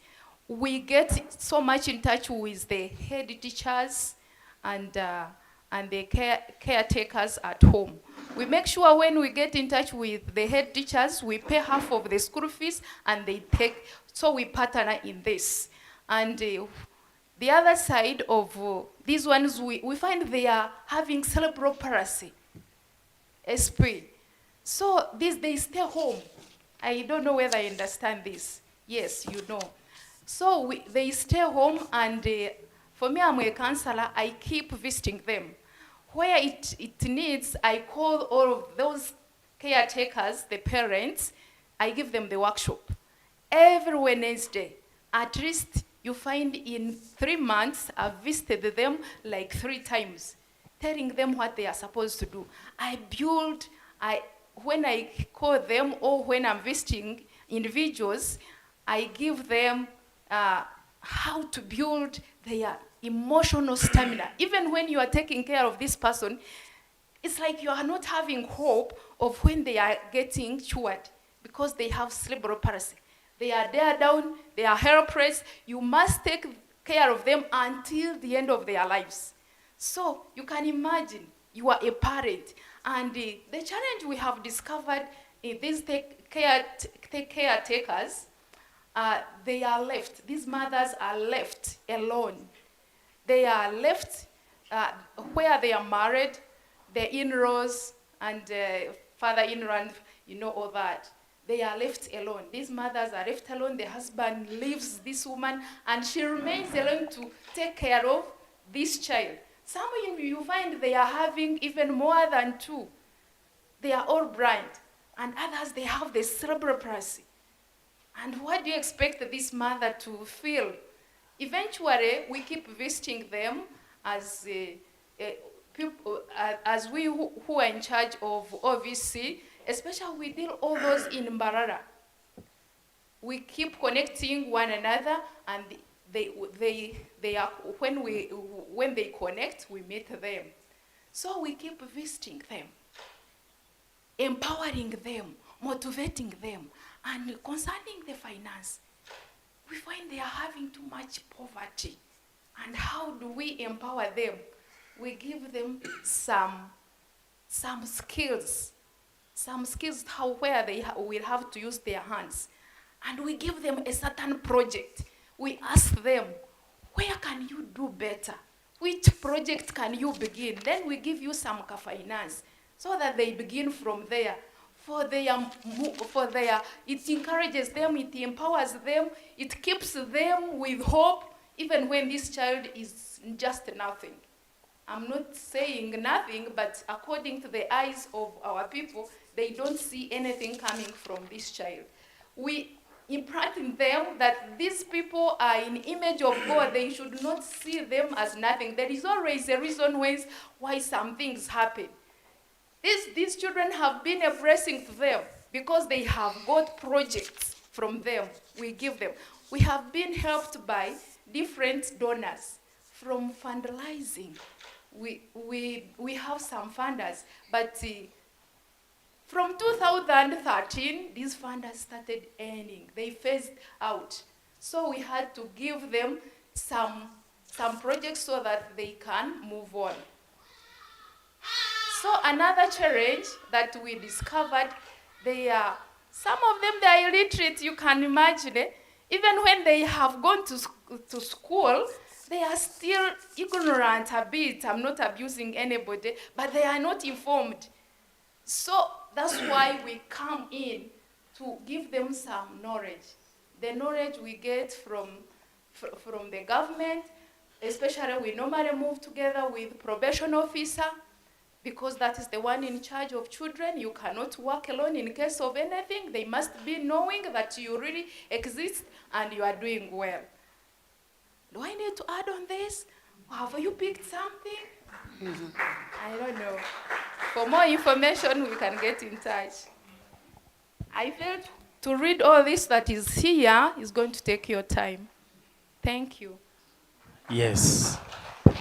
Thank you very much, Sister Consolate. You have had, as a caregiver, you are supposed to empower, you are supposed to counsel, you are supposed to, and empowerment involves a number of things. Make sure these people have skills. The counseling also helps these people to develop their confidence and self-esteem so that they don't look at the situation as a problem.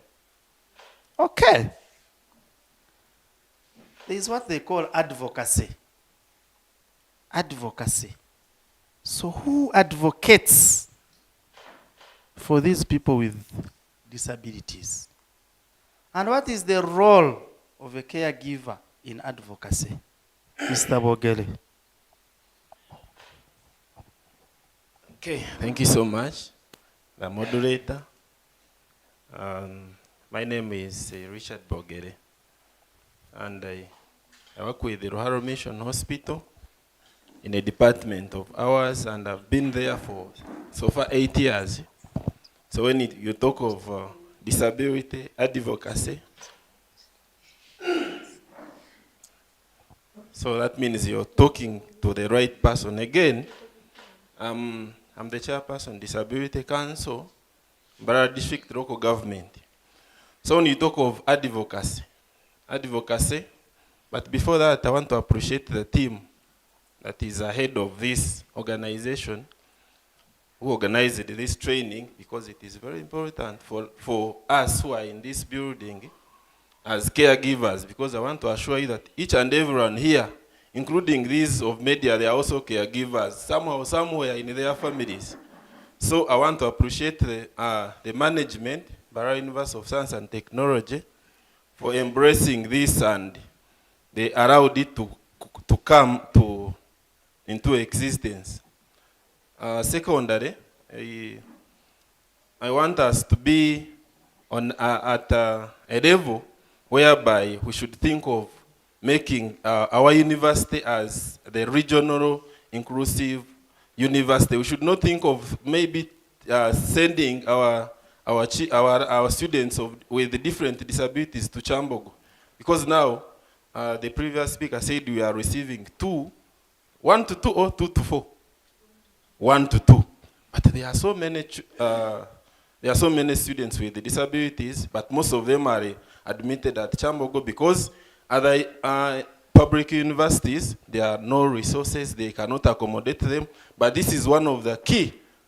This is one of the key training. This is one of the key area where we can build from so that we can advocate more. I will start that with advocacy in our university, because now we want to advocate so that we can get all the resources so that we can be in position to admit all categories of disabilities. I wanted to highlight some of those disabilities which are very rare, because more previous speakers have shared with us some categories, but it is very rare because most of us here know more of physical disabilities than any other categories. My colleague sister was saying cerebral palsy. Cerebral palsy is a neurological disability, but if it is not severe, you cannot know it. And I think if we get a student with cerebral palsy at mass, it might be hard.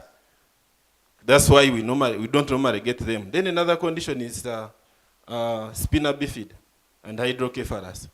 It is also a neurological, and it is very hard to get that student. We also had a challenge in 2022. One of our clients from ours completed senior 6. And you know the government has the affirmative action. So that girl got 13. She wanted to go to the university.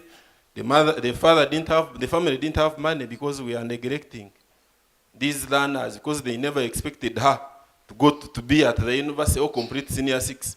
So we struggled. We took her to Makerere. But the way we struggled there, now I'm on advocacy. I went there and had to share with, even reached the point of reaching to the VC's office, because they could not, that girl uses a wheelchair. 2, she's incontinence. She cannot go to the toilets like others. She cannot urinate like others. So when they saw that, actually when we explained them to the administration to that, they were like, no, we don't have facilities for this. What do they want? They want separate rooms where they can go and do CIC. Do we have them at MAST? We don't have them. They need to have accessibility. But when we talk of accessibility, our eyes or our ears goes to the ramps. The only ramps we are talking about. But we get someone who has a disability, but he doesn't need a ramp. But we generalize accessibility means a ramp. But if you have ramps in the institution, that means the institution is accessible 100%. But that is not true. So we advocated, and we had to get the CIC rooms. Those are separate rooms. They are independent rooms made specifically for those learners with spina bifida. Specifically, because why? Why do we get such rooms? They use them to do CIC. We don't want them to get congested, because those learners are prone to infections. And mind you, for those who doesn't know those conditions, they use catheters to remove urine. There are also other apparatuses they use to remove. There are also other apparatus they use to remove feces. So it is hard. If you allow them to use the other communal toilets, they will be prone to infections. So we advocated for them. And now at least Makerere, so far we have 5. And they are all from Western Uganda. But now I was asking myself, I've ever asked this question to Stella. If Makerere can, why not Mbarara University? Which has the resources. We have Rural Mission Hospital hours there. We are also here. We can also advocate and see what the needs, because if Makerere is a public university and it has managed it. Why can't we, as Mbarara University of Science and Technology, also manage, and we have more numbers of persons with the different categories of disabilities admitted at our university? Secondary, you said advocacy. We do advocacy in different ways.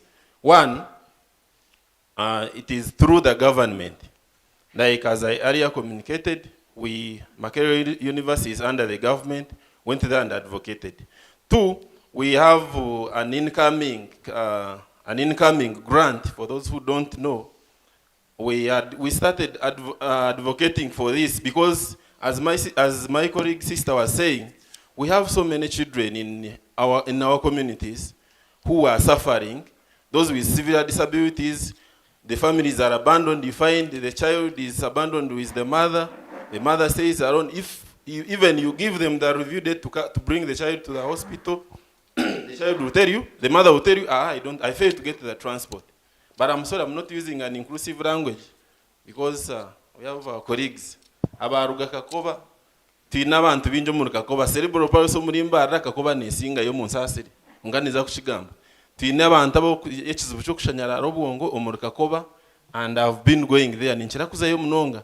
But we have so many families, abakazi abinji bari abandoned in their families. Umuntu akugira ngo nyokusende zo kuruga kakoba kuzumuraro zikozereke.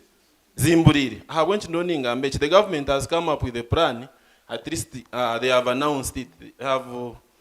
They have passed 15.5 billion to support children with several disabilities. So that is an advocacy at 2022. We are happy that they have seen that and they have at least granted it, and we pray that it should not end from there. It should come and support these vulnerable children. That is one way of another advocacy. Echindi, we do advocacy in communities. These local meetings. The meetings we have with the local partners, like this training that like we have organized here, we come and advocate. This kind of advocacy, we come and speak to different people. We have different people from different areas, different departments. So when we speak here, you will take the message home. And even, it should not be in your families. You should take the messages to the communities so that they be in position to know. Like, for example, Mbarara University of Science and Technology is handling all these. We are trying to be there. We have not yet reached there, but we are trying to be where? We are trying to be there, to reach where we want to be. Then another is on, we are saying the main core of this training should be inclusive education, because now we are trying to see how PWDs, persons with disabilities in Mbarara University of Science and Technology, and even other institutions, now we should not concentrate on the university, because before we come to the university, there is a primary level, secondary level, and other tertiary institutions. But now, how best can we support? How best can we support those learners with disabilities to move from the lower institutions to the upper one, like the university? For example, we move to schools advocating for the rights of persons with disabilities. I'm happy Council Timothy was very clear. We have a component. He asked the question, we are now looking at inclusive education. But now, my dear lecturers, how are we handling this? You have a learner with a disability in your class, but you also treat that very learner like other learners. From there, I'll bring in this component. We have what we call IEP. When you go to the ministry, it is there. IEP is called the Individualized Education Plan. It is specifically for persons with disabilities, whether physical, neurological, or mental. If you identify that this person has a disability and he needs some extra support, the last presenter was saying you're giving them extra time, but in most cases, our institutions, they normally consider extra time when it comes to exams, isn't it? But when time for exams, when they are in classes attending lectures, the normal lectures, you don't want to know. You are waiting for the time for exams to come, and then you know that this person needs extra what?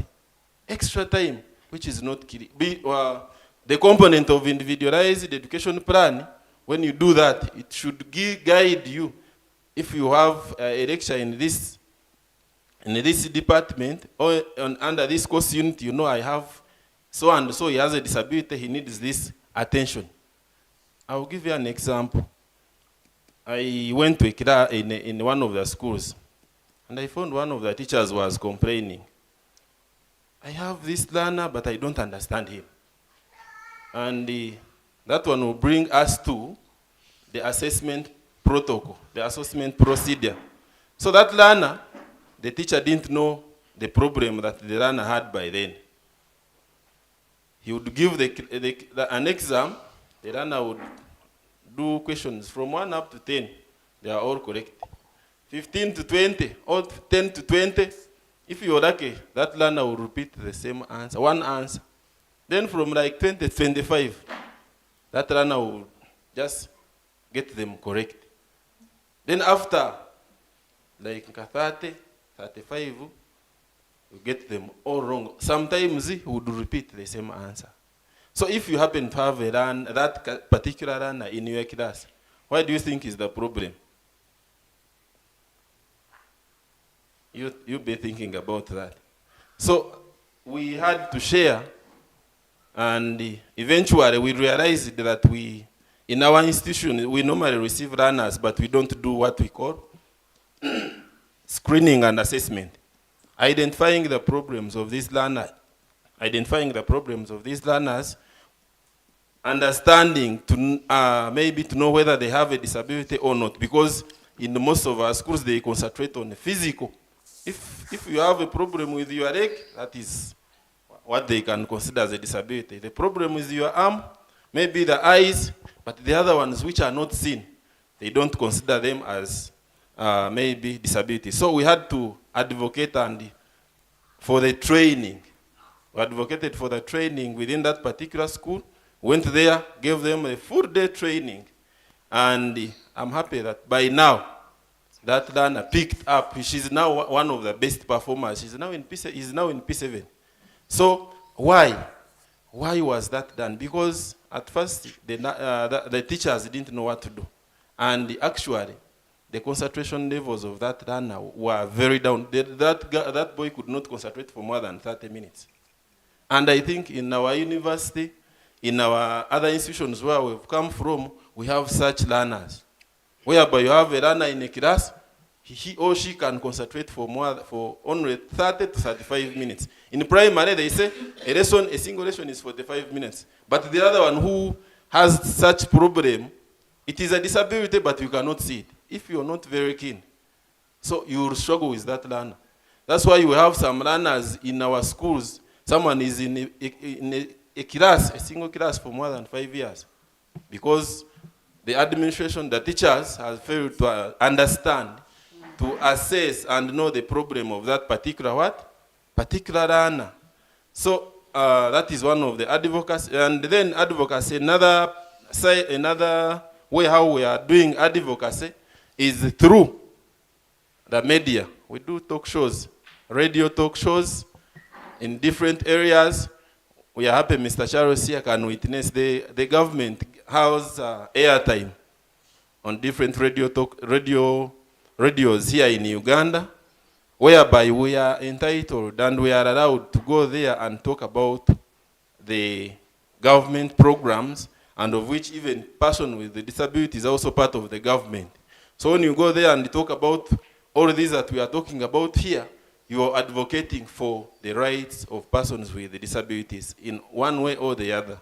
Then another thing, we are also advocate for PWDs in health facilities, whereby, for example, the conditions that we've been talking about, the neurological, those that cannot be seen. You find someone is having spina bifida, he has malaria, but they will tell you, someone is from Kasese, they will tell you, go to hours where they worked you, where they operated you from. You can imagine someone from Kasese coming back to Mbarara. Remember, most of them are from vulnerable families. So we do advocate through trainings, through visits, so that they can be in position to understand those conditions and know where to refer and which conditions should be referred for, so that they can be in position to get the services closer to their communities. Thank you so much.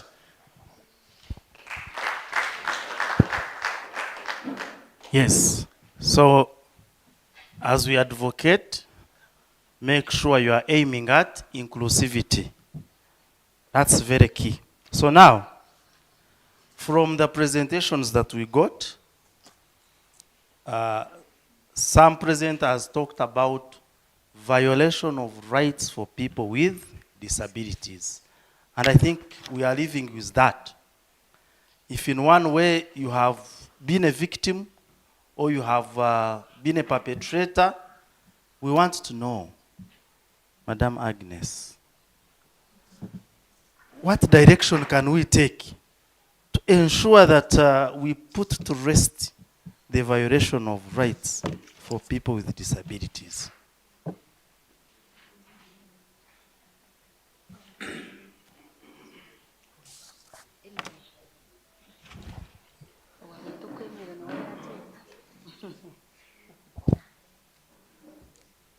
Good afternoon, everyone, once again. So, like they've told us, my name is Agnes Ampire from the Judicial Service Commission. And my discussion of today is how do we redress, what redress do we have for violations of rights of PWDs? And if we paid attention in the previous session, we had Councillor Alan, I think he has gone, highlight some of the key issues. I hope you're able to pay attention. So I'm just going to add on to what he has said, plus the others have been spoken. I started off by saying I did a self-invitation. But as time goes on, I realized that I'm not badly off. I happened to have studied from St. Helens Primary School, and we had an annex school for the blind.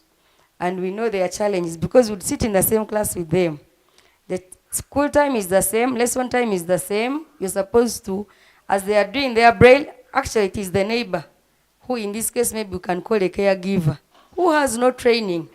Just because they found themselves, this is their neighbor, they have to take on the role. Immediately start. So every time the teacher is dictating what something is on the blackboard, this one has to keep whispering to the person who is, to the blind person. So it was a challenge. I don't know, I had never sat with one, but now that I look back, I'm thinking, oh my God, it was unfair to them. But they had their braille work, they had their things, but we had never really, because we were children, we had never really gone into the details of how are you handling, are you finding any, any challenges. But now, maybe we can go back. The good thing, the school is near. We always go back as OGs, so maybe this is an area where we can go and find out what is happening, what is going on. Yeah. So anyway, so for the redress of these rights violations, I'm going to categorize them into the judicial and then the non-judicial. Coming from a legal background, I think we don't have people who still need sign language. Eh? The people that need sign language are not here. You are doing it now, you stopped. The online, the network has gone off. Okay, you see, I'm paying attention. I want to be inclusive. Anyway, so we have the judicial redresses and then the non-judicial. The judicial one, these are definitely courts of law. We have the legal systems, the court systems, right from grade 2 magistrate courts to grade 1, to chief magistrate courts, to the high court, court of appeal, up to the Supreme Court. So we are called upon to make use of these courts. They are in place to hear violations relating to PWDs, human rights violations. So when counsel was here, he gave us some examples, some cases that have been determined in court. We had this legal action for PWDs against Attorney General and Makere.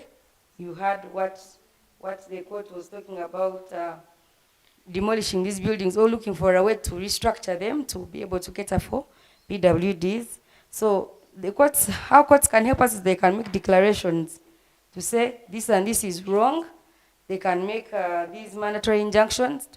For example, if a building is being put up and you realize that there is no provision for PWDs, you are allowed to run to court and they issue an injunction. An injunction is to say, stop whatever you're doing, first make provision for PWDs. So there you are allowed, and the court will have all the rights to stop the construction of a project until such measures are put in place.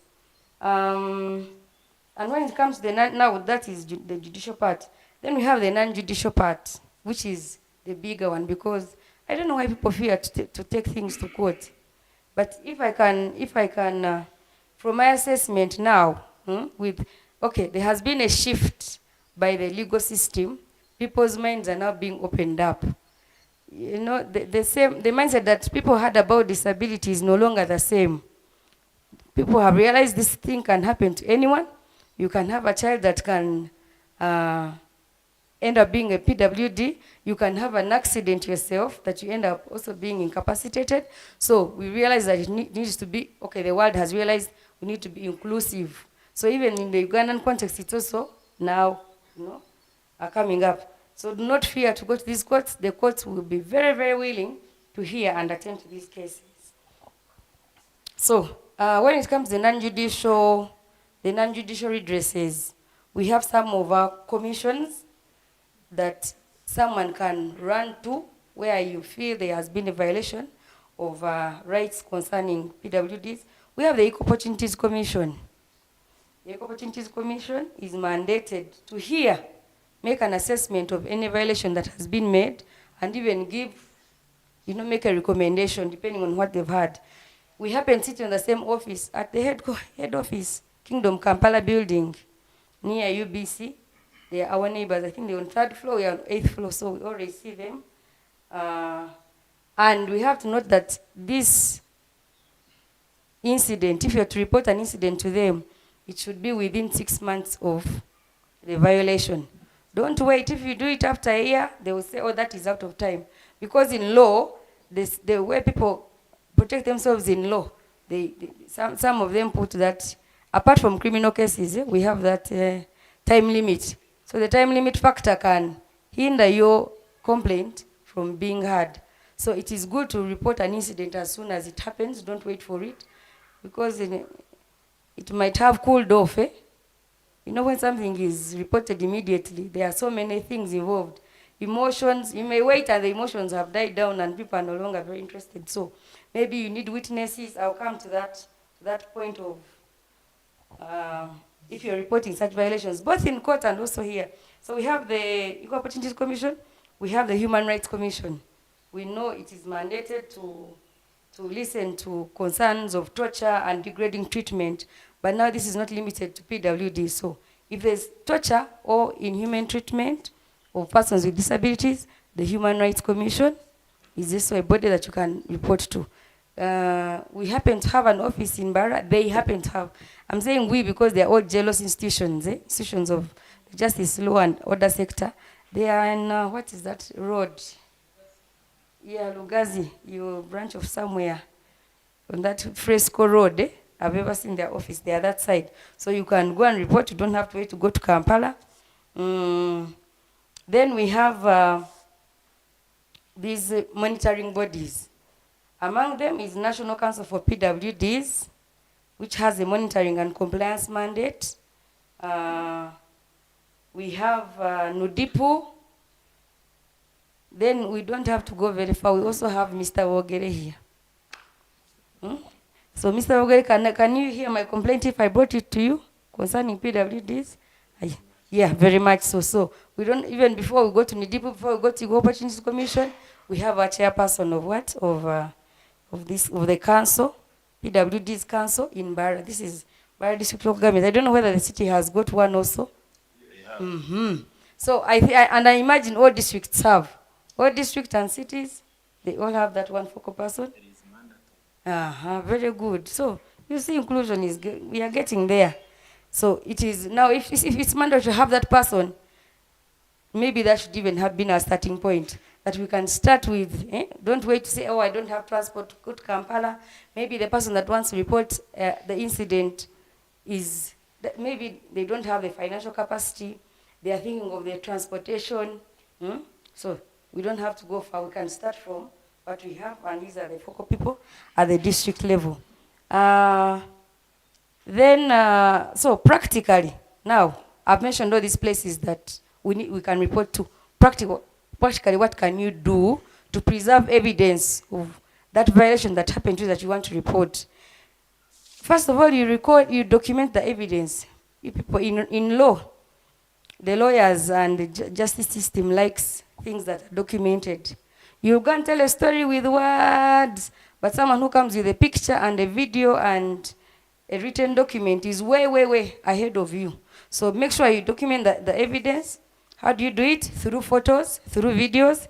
For example, a video, you could take a photo of a staircase with no ramp and say, here, this building, if I'm in court and I want to report a certain institution that doesn't have accessibility of a ramp, the only evidence I would need is just a photo to say, this is our entry point. You show me. There's no lift. There is no ramp. How am I supposed to go? That picture alone is enough to convince a judicial officer before they even get on ground.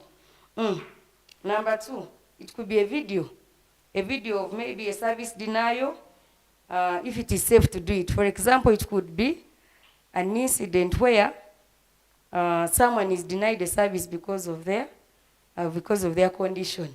They say, no, you first leave us. That video alone, if you're able to get it, that is because, people that are always in violation don't want to be recorded.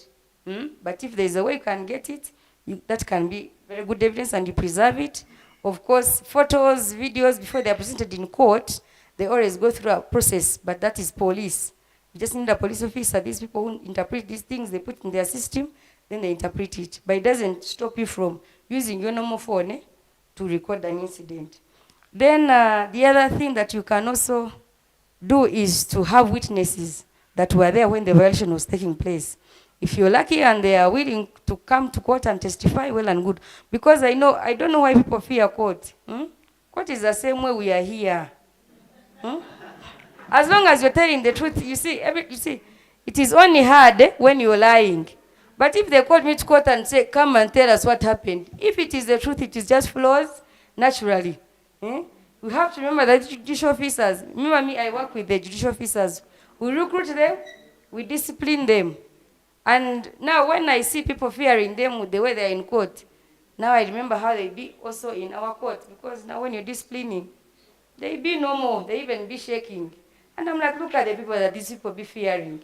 So as long as you know it is the truth, it is always easy for you to give evidence. So if you have these witnesses, you talk to them and convince them and say, you just come and say what happened. So a witness is able to come and as long as you have their names, their phone numbers of anyone that witnessed the incident, some of them may actually not be willing to come to court. But if there's a way, for example, if you're going to report this incident to maybe National Council for PWDs, they could make a phone call and find out, is it true? They may not necessarily, maybe this person to come and give evidence. They can call and find out, were you there? Do you remember this incident? What happened?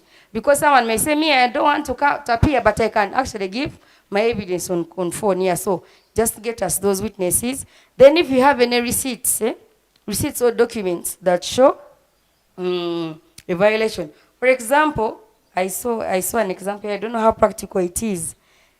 I have not seen anyone on a bus. I always sometimes travel with bus, but I've not seen anyone moving with a wheelchair on a bus. I don't know how much the bus companies charge them. Yeah, the same. Yeah. So if there's any violation, say you, because you have a wheelchair, come and we overcharge you. That can be a very good receipt to show that there was a violation here. My rights were being violated just because of being a PWD. Or it could be a letter of rejection. Alan, the other time when they were mentioned that some of the ways or some of the okay, let me just be specific. Under the Employment Act, we said that under Section 74, there should be no termination because of a disability. That means maybe you've been working there and you unfortunately get an accident and then you're disabled. That shouldn't be a case for your termination. So, in this case, if I needed evidence and I have a letter of rejection or a letter of termination because I've got a disability, that would be a very good thing. Either take to court, to take the council of PWDs, take to NUDIPU, wherever I'm making my complaint. That can be a very good letter to defend me, to say it's only until I got a disability that I was just, not because I'm not doing my work, because if I'm a teacher and I'm coming to class and I'm doing my job, I'm teaching, all I need is to move my wheelchair to the blackboard. I do whatever I want to do. Maybe actually, you find most schools now have these things.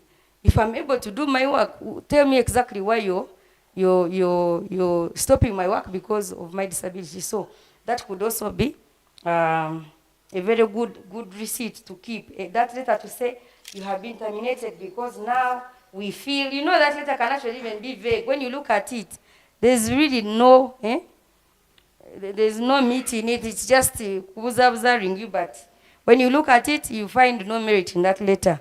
Or maybe a letter of rejection from a school. So your child has gone, asked for a place, and they've granted, and then later they realized, what are we going to do? Then they are saying, sorry, we cannot take you in because of this, but you already offered me a place. Yeah, something like that. So you also keep those letters or receipts, documents to show that there's been a violation. Then the other way that we can have redress for the rights violations is through pro bono. We have pro bono is free legal aid. We have institutions that offer free legal aid to PWDs and the entire country.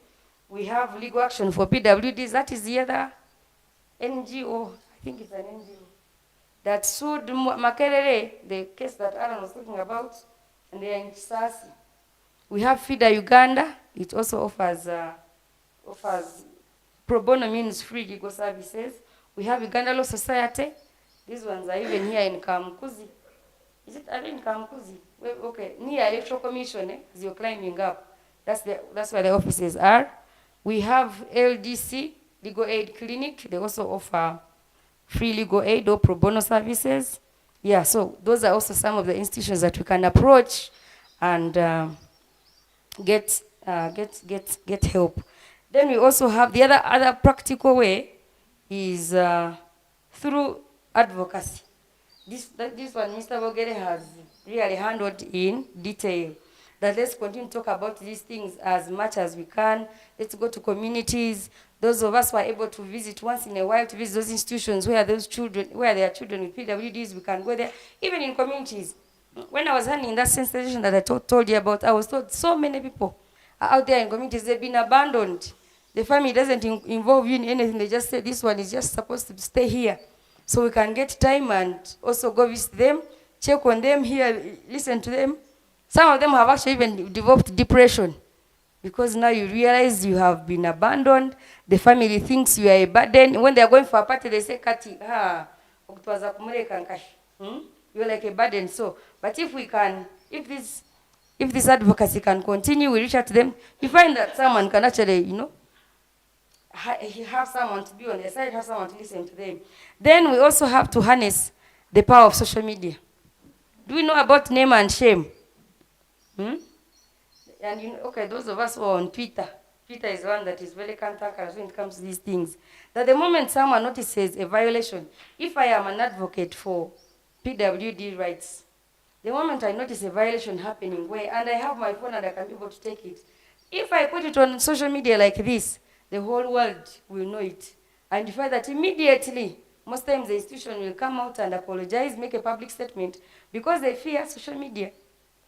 Social media, I know someone will say misuse and what, but sometimes it will help. If you notice someone is being segregated because of a because of being a PWD, that is your moment to take a picture and say, I am here, but this security guard at this and this place is, manhandling this person that with PWD, saying you cannot enter, you don't have access, and someone is thinking, why? So we can also make use of social media and expose name and shame. There's actually a group on Facebook called Name and Shame. If you go there and you see those examples, you will know. The moment they put up something like this, even if it's against Bank of Uganda, these big banks, someone will come immediately, either the PR. We realize that many institutions now have a PR department to keep out, to keep on the lookout of where are we being ashamed? Are we okay with the public? Someone will go to the bank, you find these girls, maybe it's a customer care. I don't want to say any institution. Customer care guy is on the phone. People are there, people are pleading. You're the one on there, I must say. All of them, all the 5 counters, they've all gone for lunch. When they come back, you come back after an hour. Someone can be able to to document this incident. They post it immediately, 5 minutes later, Airtel will come out to apologize. And say, they will actually even reach out those people and say, come. They will even tag them and say, you are going live. What's happening? So we have to use the power of social media. Then there's also another practical way is by doing police reporting. We have police here, and as someone who is going to report, as a PWD, you have a right, or you should tell these people that they have a right to get a sign language interpreter if they're not able to understand what is happening. If they are to record a statement, they have a right to a sign language interpreter. So in these could be where your items are being stolen as a PWD. You have a right to report to police. Of course, police handles mostly criminal matters. Criminal matters. Is it theft? Is it rape? Is it whatever? You can go to police and report, and police is able to know. If they are not able to handle that point, then they can see where to refer the matter to. But if you're reporting a proper criminal case that emanates from court, that is the beginning point, and then court continues. And I'm also happy that, like I said, many institutions are now taking on, they are being inclusive. So courts also are about to roll out these sign language interpreters for every court. So soon we shall also have them employed. These are some of the policy issues that we've been talking about when I told you that we as the commission, we also handle these things. So you find that every institution needs to have this, for example, sign language interpreter should be really, by now they should be normalized everywhere. HB class, HB everywhere, as long as you know that there's a beneficiary that someone is going to miss out, they should be there. So, you people, I think I can stop here, but if I'm to go back, we have the judicial remedies where you go to court. We have the non-judicial remedies where we can report to Equal Opportunities Commission, Human Rights Commission, the National Council for PWDs. We have our chairpersons of PW councils in the different districts. We have the pro bono and legal aid services. We have the power of advocacy, or the soft power. And then we also have police. Thank you so much. Wonderful, wonderful, wonderful. Yes, when I did my undergraduate, I had a lecturer for business law. Whenever we did a paper, he would say, I want to feed you when I am marking. We have really failed to you. Yes? We have failed a lawyer in you. But this is something I want you to reflect upon. We are talking about rights of people with disabilities, how we abuse them, and in case that happens, what should be done.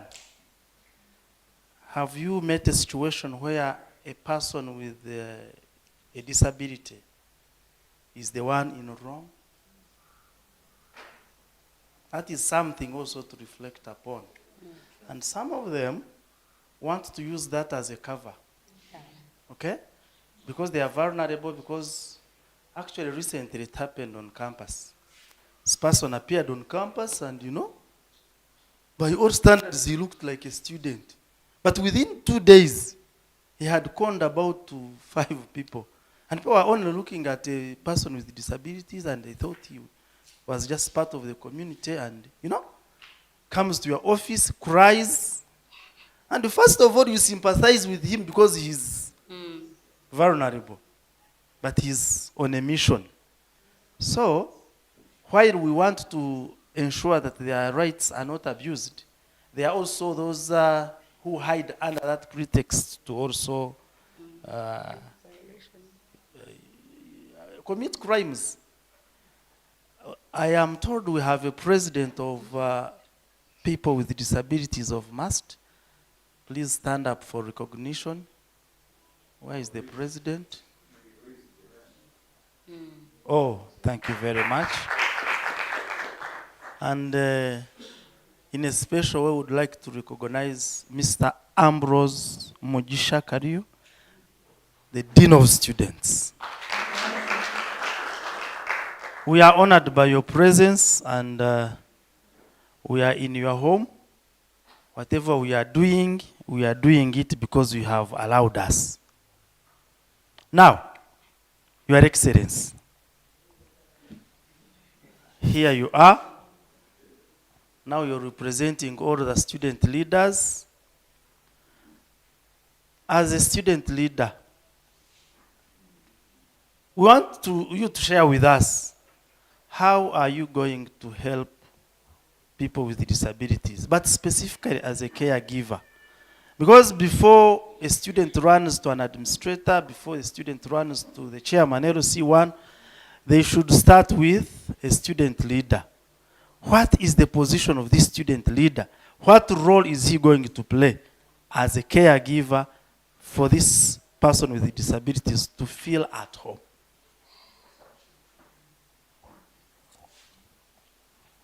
Thank you so much, moderator. A good afternoon to you all. My name is Twinomcha Conrad. I'm a student in my third year, pursuing a Bachelor's of Science in Mechanical and Industrial Engineering. And today, in the stature and honor of the 38th Guild President, Mbarara University of Science and Technology. Talking about the point of caregiving as a student leader, I would like to start by defining it as by my philosophy of leadership. Caregiving in student leadership is not about doing everything for students. It is about creating a system that will not leave any student behind. This will not only make us empathetic, but it will make us strategic. As the Student Guild, these are some of the systems that we have set in place. Yes, the constitution of the Student Guild doesn't limit us, neither does any document, but as a student leader and as a guild president, I take it upon myself to make sure that the Ministry of Disability and of Disability Affairs of people with disabilities does not go to any student who has disabilities, isn't it? But it specifically goes to a student who belongs to the PWDs and more so is part of the Association of PWDs at Mbarara University of Science and Technology. Because like I started with, we cannot go out to talk to every student or accommodate every student on their personal level. By doing this, we are giving them a back check to channel them to go through the association.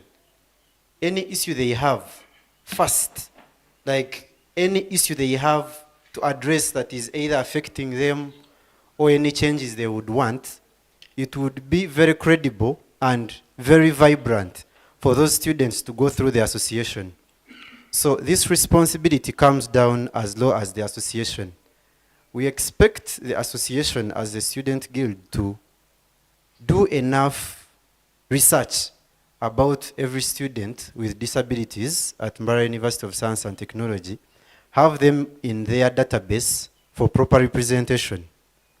That is why we give the ministry specifically to the association so that we have all their problems at least encompassed to one person that is their representative on the cabinet. Then to talk about the core pillars of caregiving as a student leader, the duty of care would come as number one. This is by protecting students through their welfare. Talk about their mental health and more so, their vulnerability. Through the association, there's a reason why I like taking it through the association. We have very many students that have disabilities, but they are not recognized by an association. That will continue to be a hindrance if the association doesn't take it upon themselves to recognize those students. Because every single day, you can't be efficient to work on individuals. Every student at an individual level. So that would help us in terms of taking care of them, both their mental health, their safety, and their inclusion. Then we also respond to crisis. If there is a crisis or if there is an incident where our student with disability is involved or they need help, we always take the responsibility upon ourselves to respond and give positive feedback. This happens very well because the university is ready to listen. The top management is ready to listen. We have had cases of students who are not PWDs, but exams are forthcoming. They are very near. But there are scenarios that are unavoidable. A student can get an accident. For example, last time it happened last semester when I was still a GRC.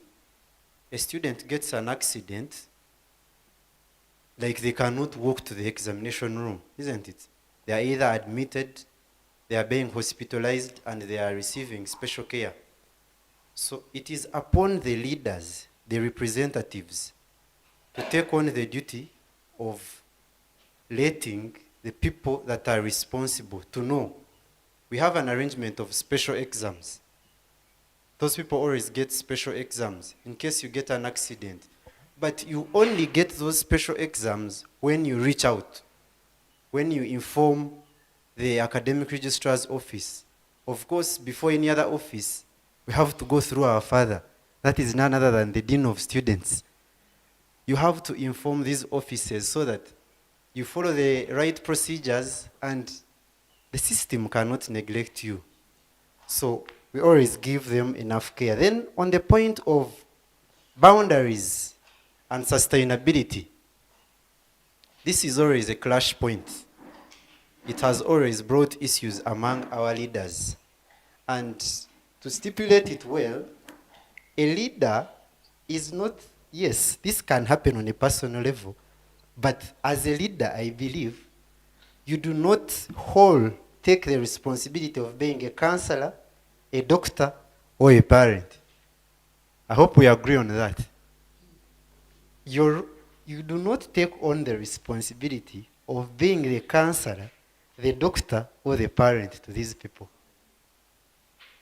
You can take it at the same time as an individual, but you cannot take on that responsibility as a leader. Most importantly, you're supposed to connect, coordinate, and advocate. This would work well for a system that is helping our people with disabilities. Then inclusivity. Inclusivity has been a point. I know there is a point in time where we got a chance to debate about the topic of inclusivity of people with disabilities in our leadership. But it came in time where the political tension was high and it came in a presidential debate. So I believe we didn't get a chance to expound to the issues that matter. But there we be giving out points that we want the public to applaud or to avoid making mistakes. But as part of our leadership, we go for inclusivity of people with disabilities in our activities that are run by the Guild. Those are activities like the Health Week, because as far as I know, the president or the GRC of people with disabilities is as a must, and it is indicated in the Constitution that you're on the committee of the Minister of Health, so that we have different issues in terms of health when it comes to PWDs and people that are not PWDs. So we always make sure that we are so accommodative to that extent. To sum it up all, I don't know if the moderator had picked in my notebook, but I wanted to talk about this majorly. However, the system is being accommodative. It is looking out for PWDs, but this does not come with exceptionality. Being a PWD doesn't mean that the university rules and regulations do not apply to you. You should never, at any one moment, take it as a point or take it as a leverage that you can bypass any policy of the university or any system because you're a PWD.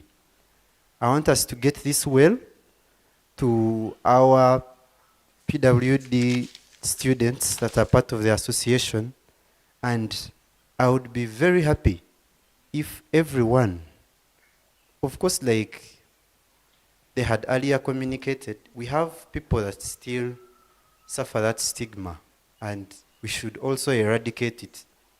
When you're a PWD, please associate with us to help you as a PWD. The more you do it to not look like them, it is the more it happens at your expense. You're the one paying for that. So still on that same issue, like he had talked about, we have systems in place like IPE, like very many systems that can accommodate PWDs on the university level. But as of now, we should look at feasible solutions and feasible measures that we can be taking to address the challenges of the PWDs. Through these strategic systems that we are setting in place, you should be able to reach out to your student. You know your fellow student has a problem. Maybe they are somewhere distant, but they have to reach the examination venue in time. It is your responsibility, and it is incumbent on you as a leader and as a caregiver to make sure that person reaches the examination in time. Because they are going to reach after 1 hour, and they are going to face problems. They might be added time, but they won't be given the whole day to do the exam, isn't it? That you can see that it is not feasible. Classrooms, even these ramps that you're talking about, it is a height. It is not that it is a ramp, you're just going to go on it and slide properly and go up. Help the people. Push them up. Let them reach the lecture rooms in time. That is all I'm calling for as a student leader on that part of being accommodative. Let us be accommodative, but let us not do it in a radical way. Let us stay within the means. Let us make sure we know that being PWD doesn't absolve us of the studentship. We are still under the law. And above all, as a citizen, because I think it was the other semester we had the same scenario in the Faculty of Medicine, where we had a person who would come up every single semester asking fellow students to contribute tuition using that. You get? Soliciting money from friends that me, I'm this, I'm disadvantaged in this way. By the time the university came out addressed that this person is not a student of Mbarara University of Science and Technology, the issue had, The man was rich. some people had lost their money. You get that thing? So that's why I want the association to help us know, to help us tell are we helping the right person or not? I think by that we shall be able to work together to make sure that we are not basically looking at sympathizing with the PWDs, but we are giving them the power, or we are making them feel that they are included. It's not that we are putting them in the system because we are feeling sorry for them, but they are supposed to be in the system, and there are designated measures that can make them achieve their goal as to why we are at the university. That is living with a good paper, recognizable paper, and graduating in time, isn't it? Otherwise, I would like to thank you so much for listening to me. Yeah, the president has spoken. Yes, the president has spoken. Now, a minute or two, Mr. Bogere, we shall come back to you. And I want you to give us a brief response on whether gender issues can compromise caregiving for people with disabilities. But now, we come back to all of us. We want to pose a question. I know you may also have questions, but the question is yours now. When we give this question, we want a response of not more than 2 words. Okay? Not more than 2 words. Not more than 2 words. And the question is not difficult. We want to know the qualities of a good caregiver. The response should not have more than 2 words. Yes.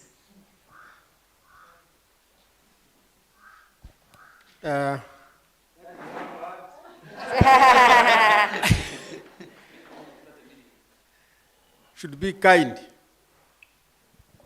Kind, yes. Yeah, should love the vulnerable. That one is a sentence. Should be patient. So a caregiver should be patient. Caring. Those are the answers we want. You did. Empathetic caring. Listening.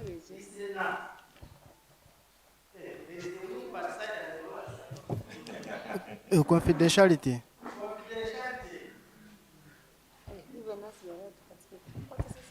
An advocate. So those are the qualities of. Me, mine is 3 words. No problem. Attention to detail. Attention to detail. Now that feeds into what the president has just talked about. What kind of care are you giving? Who are you giving the care? Do they deserve it anyway? Okay? So I now get back to our panelist. It's a brief one.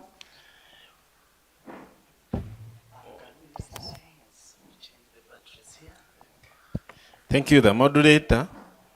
Now we are straight to the point. Gender issues. Can they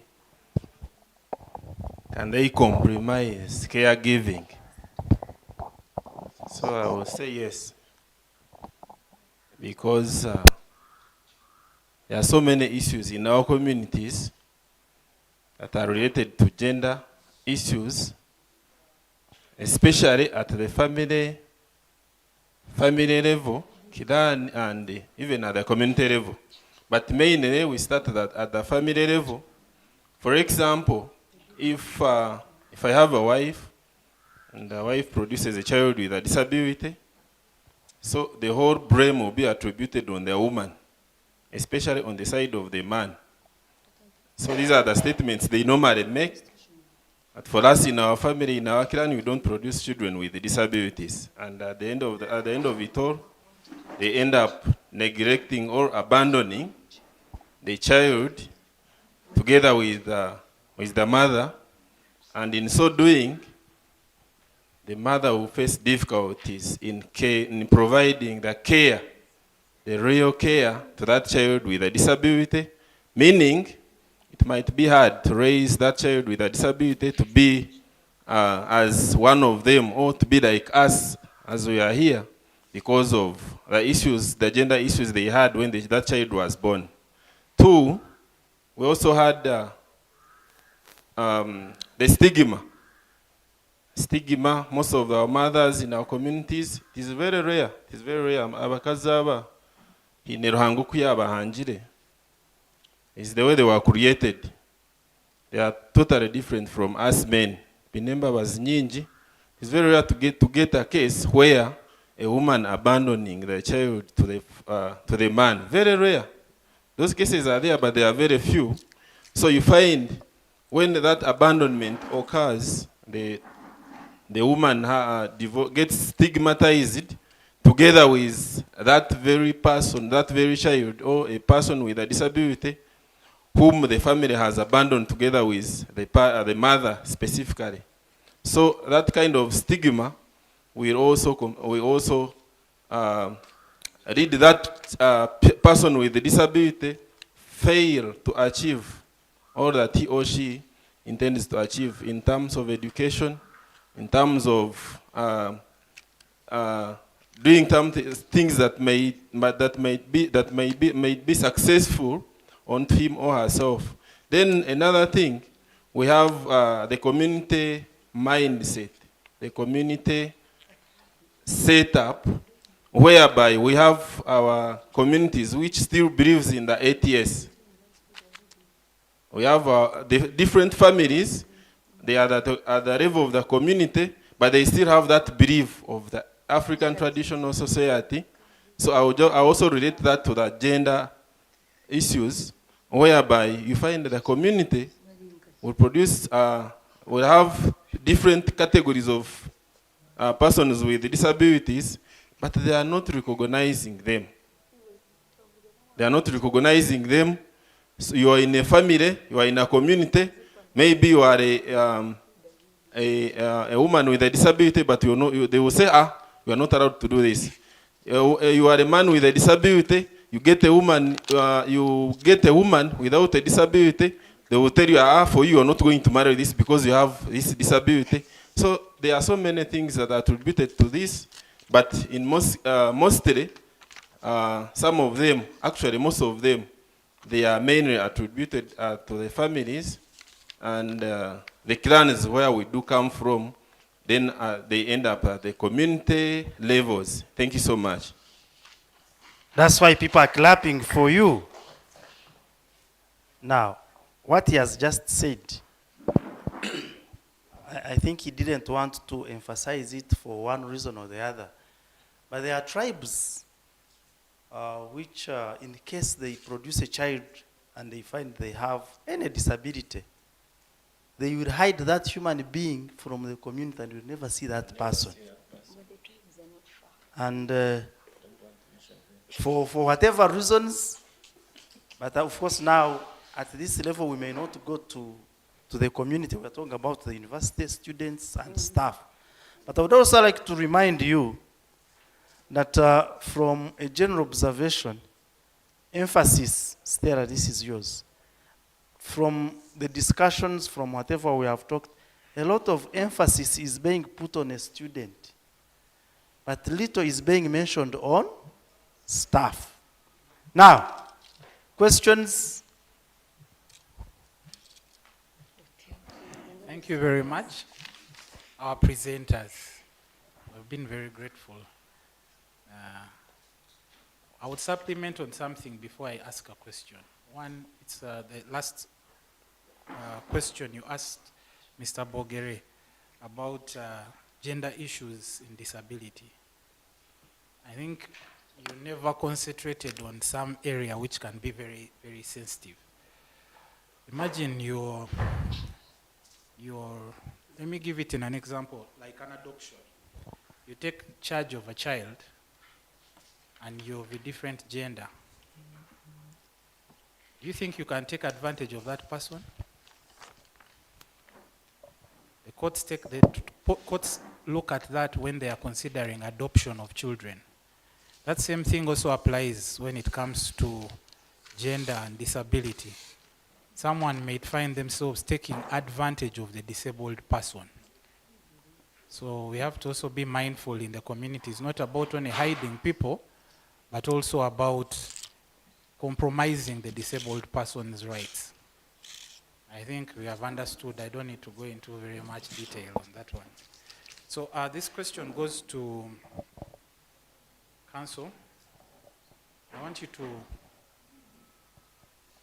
help guide the community on the issues of recordings and consent. Because you've talked about recordings, people might live here and find themselves recording and find themselves in trouble. Social media, publications. I think you understand where I'm going. The Computer Misuse Amendment Act, how it guides about consent and communications. That's the question for our Judicial Service Commission representative. Then my other question goes to, actually my other question is basically, it's not even a question, it's a comment. Issues to do with caregiving. Have you ever gone, when they were talking of court, people got scared? But for me, I'm a lawyer, so I'll continue rephrasing my examples to court. When you go to court and you stand as a surety, or you go to police and they say your surety stand for bond for this person, there are responsibilities that come with that role. If the person doesn't come back, who will they look for? They look for you who put yourself there. When someone is borrowing money and you put yourself there and say, I will stand as a what? A guarantor for this person. Issues come in when the person defaults and fails to meet expectations. So the same kind of mandate goes to caregivers. If you're a caregiver, you're supposed to stick within the law. If you mislead the person whose rights you're trying to protect, you may find yourself in problems. You get it? So let's put ourselves in that position. Especially the guild president, he mentioned it. He said, stick within the law as you do your things. So for me, mine would be to encourage us to do what? To stick within the law. Then my last question is to Mr. Bogere. What is CISC?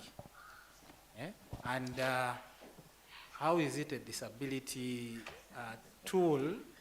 And maybe in simple English, because you seem to be speaking very complicated things, we never got it. Thank you very much.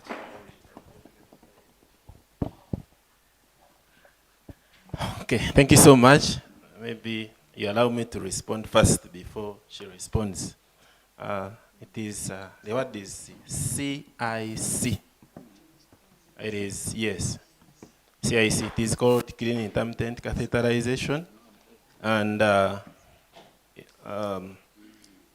it is the method which is used by those children or people who are having spina bifida as a condition.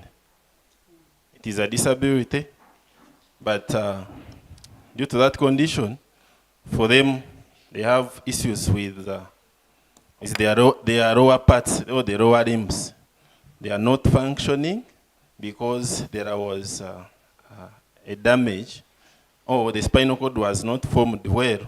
So the sensation or the nerves, you see when we are here, everything is operation. The operation of our body is now basing on our brain.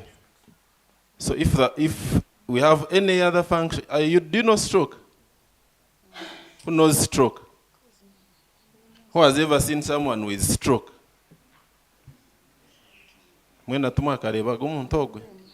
So in a very simple term, so those children, because those children with spina bifida and hydrocephalus, they had an incomplete spinal cord. And you know, there are the lower parts which are not functional because the nerves which connects with the brain.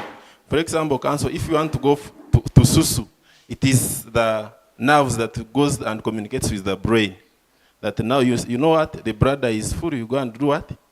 Go and Susu, you go and urinate. But for those children, they don't have those senses in their lower parts. So what they do, there is that method they use, CIC, clean intermittent catheterization. So for them, instead of going to SUSU, they just use the catheters to remove urine. And even there is another bowel apparatus they use to remove fishes. Am I clear?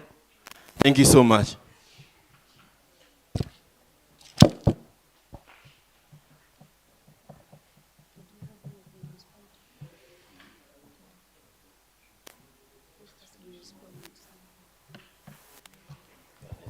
Maybe as council gets ready, I wanted to ask you again. You mentioned, Mr. Bogere, about IEP.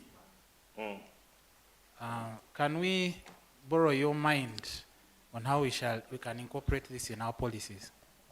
That is the individualized education plan. Thank you so much.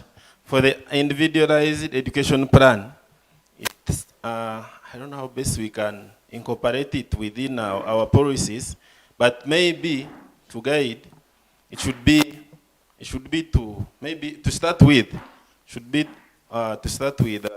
the training.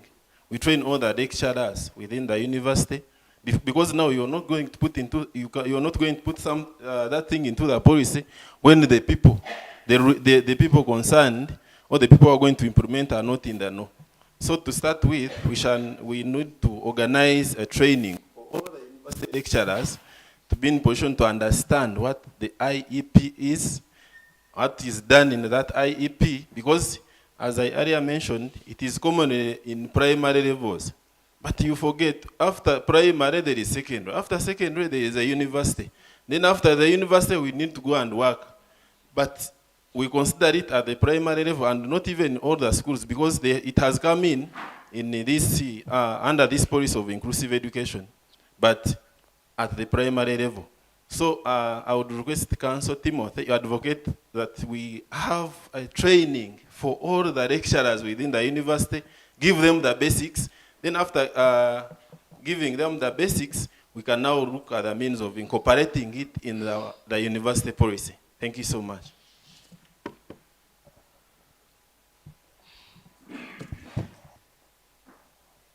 I'm used to panelists sitting down. We have to follow what is happening. So in law we have a saying that a good lawyer is one who knows where to find the law. So I have found the law. Now, Council asked about, Council Timothy asked about, okay, I mentioned that I should guide you on recordings, the consents, the pictures that we have talked about, and communication, because we have an aspect of privacy. You know, there are many rights that crisscross each other. So now here we're talking about, you're taking a picture, I want evidence of a violation, but how do I get that evidence minus now violating your privacy? So some of us, I think there has been a controversial law, Computer Misuse Act. We have the Data Protection and Privacy Act. All those ones were put, of course, to protect people's rights, but also they could have ulterior motives, which we don't know. So it doesn't automatically mean that if I take a picture, I am not allowed to share it. It will only be wrong if that information is going to be misused. Are we clear? So the collection is okay, but then what is not okay is if you want to use that information to embarrass, that picture that you have done, to embarrass, to blackmail, or to harm someone's reputation. So in our case, remember, we are dealing with, I am recording a violation of my right. I am protecting myself also in the long run. It's not like I'm taking a picture to either embarrass you, to blackmail you, or to harm your reputation. So in this case, we talked about how this photo, if taken or video, it is not immediately handed over to court. There is a section, there's always a police officer. This information is handed over, and then they are the ones to present it to court. In fact, if any of us have been to a court session, and there is any video or audio, they will not allow you to give it personally. You have to go through the legal processes, that is handed over. There's that section of police. What is the name? CID. No, there's another one. Yes, CID, but they work with these forensics, yes. They actually here have ever gone there to follow up a video. But you give them your video, your audio, and then there's something they will do to them, and then they will look for a police officer who will present that evidence in court. Are we together? So at the end of the day, as long as you're not going to use this information for, the collection is usually okay, but how you use it later on is what is not okay. So I continue to emphasize my word. Just be careful as you collect it, because some people will retaliate. Someone may see them recording you and then there's an issue. But I can guarantee if at that point they took you to police and say you are recording me, but I also have a good reason why I was recording, I will not be punished, because I am recording a violation that I'm going to use as my own evidence. It will be different if someone is in a compromising situation and then you intend to go and expose them and maybe ashame them and say, people see what I found this person doing. That is where now the misuse of the data that's collected becomes wrong. Am I clear?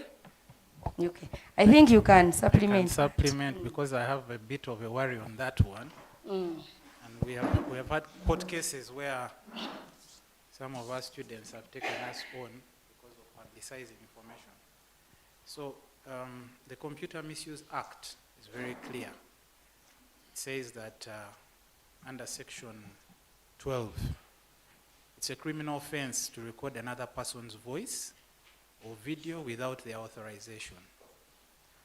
It also says that the act of also sharing information without permission, photos, videos relating to another person on digital platforms is also wrong. And there are penalties. These are criminal offenses. There are heavy fines up to 15 million shillings and imprisonment for 10 years or both. And remember, criminal means you go behind bars or you pay a fine. But someone can take you on civil for defamation and other things. So we have to be very careful. But there are exceptions to the fact. The exceptions, every law has an exception. You can't be in a straight jacket. One of them is it's if it's in a public place, like council has guided. If the recording is in a public place where there is no reasonable expectation of privacy,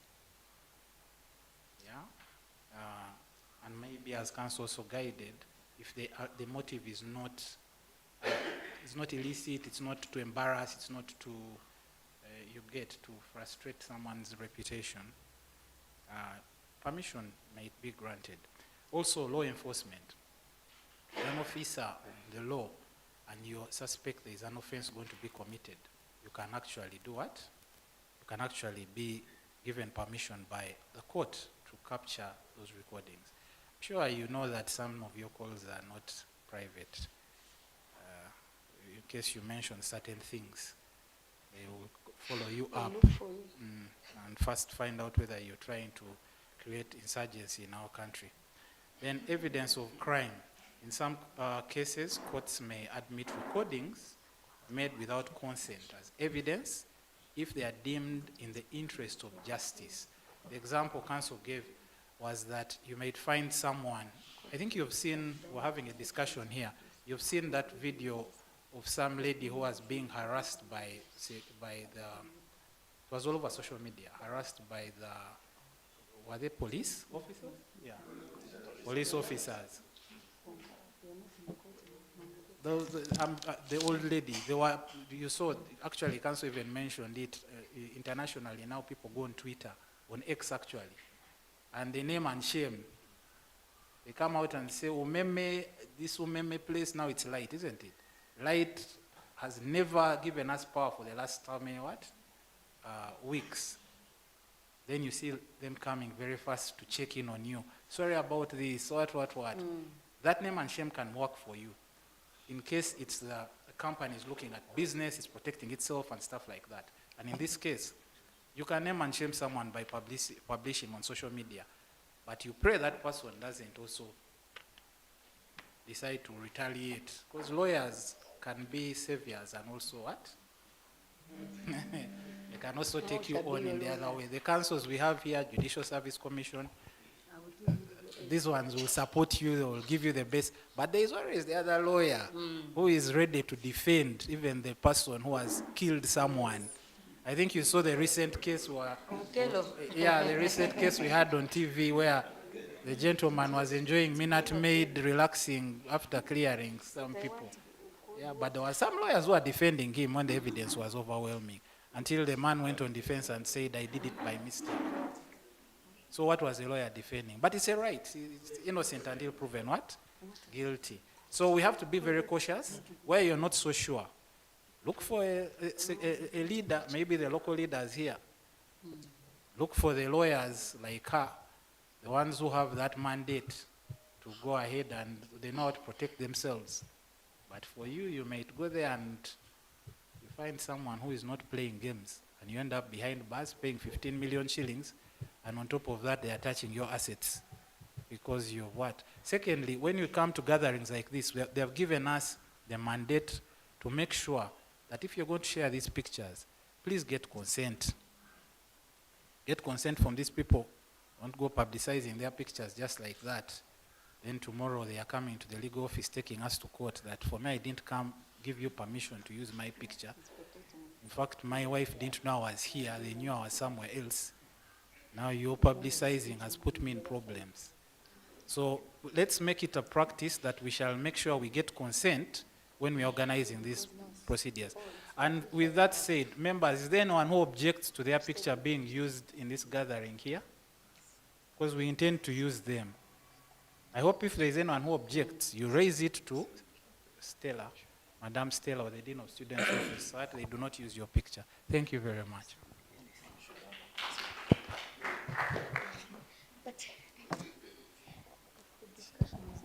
Thank you so much, Council. I think all the questions have been answered so far. Any other question from the audience? I'll pick 3 more questions. Our lunch is ready. Yeah. Thank you. Thank you, our panelists.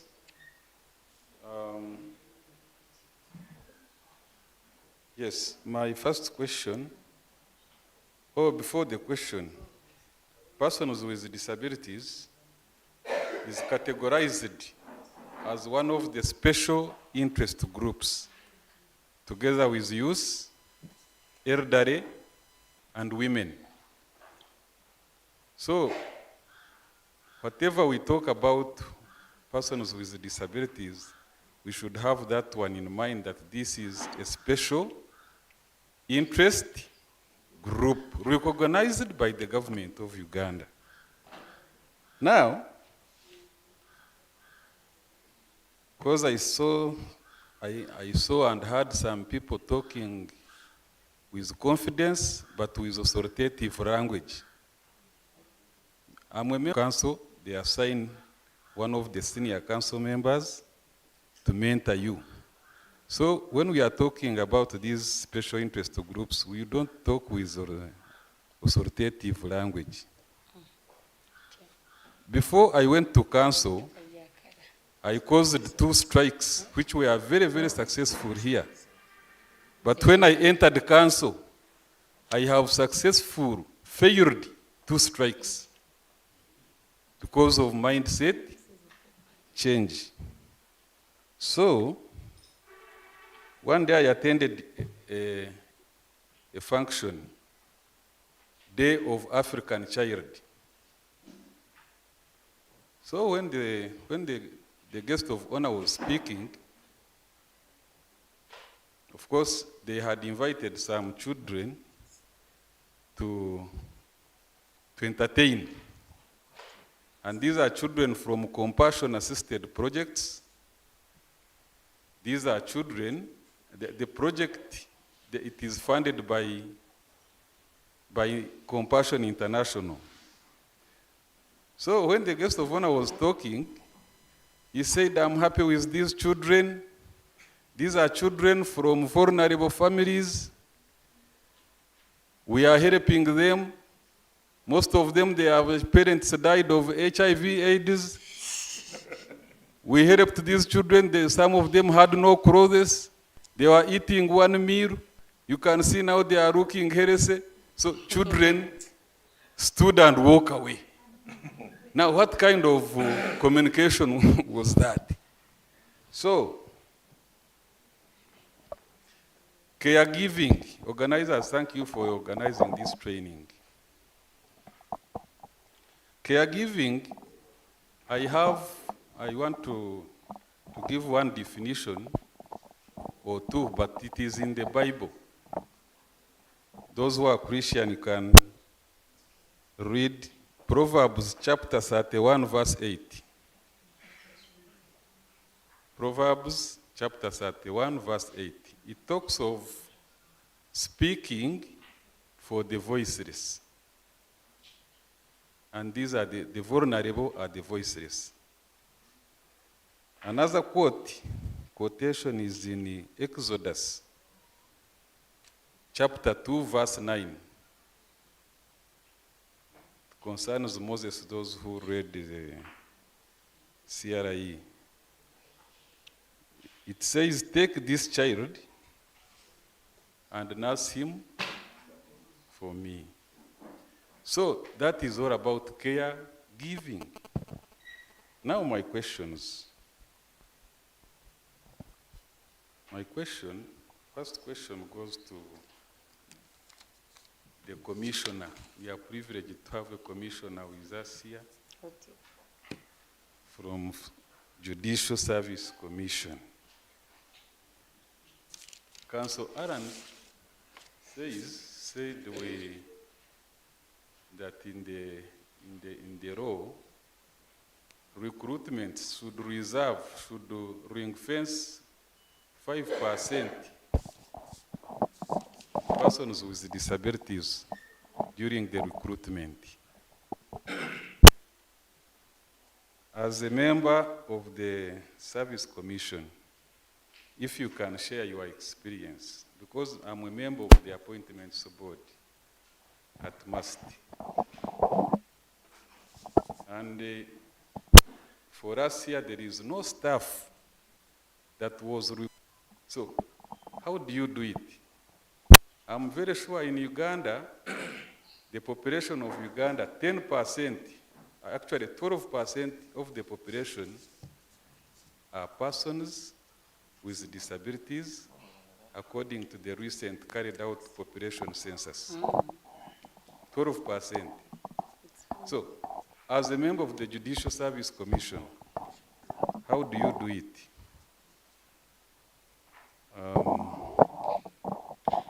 Yeah, I was given 1 minute and it is over. Thank you so much. We are running out of time.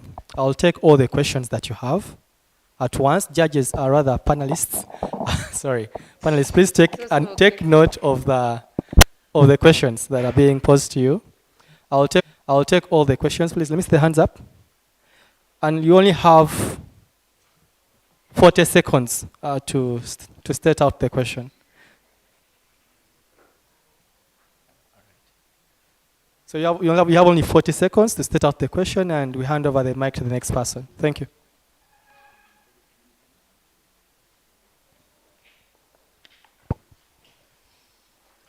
I'm going to summarize my question.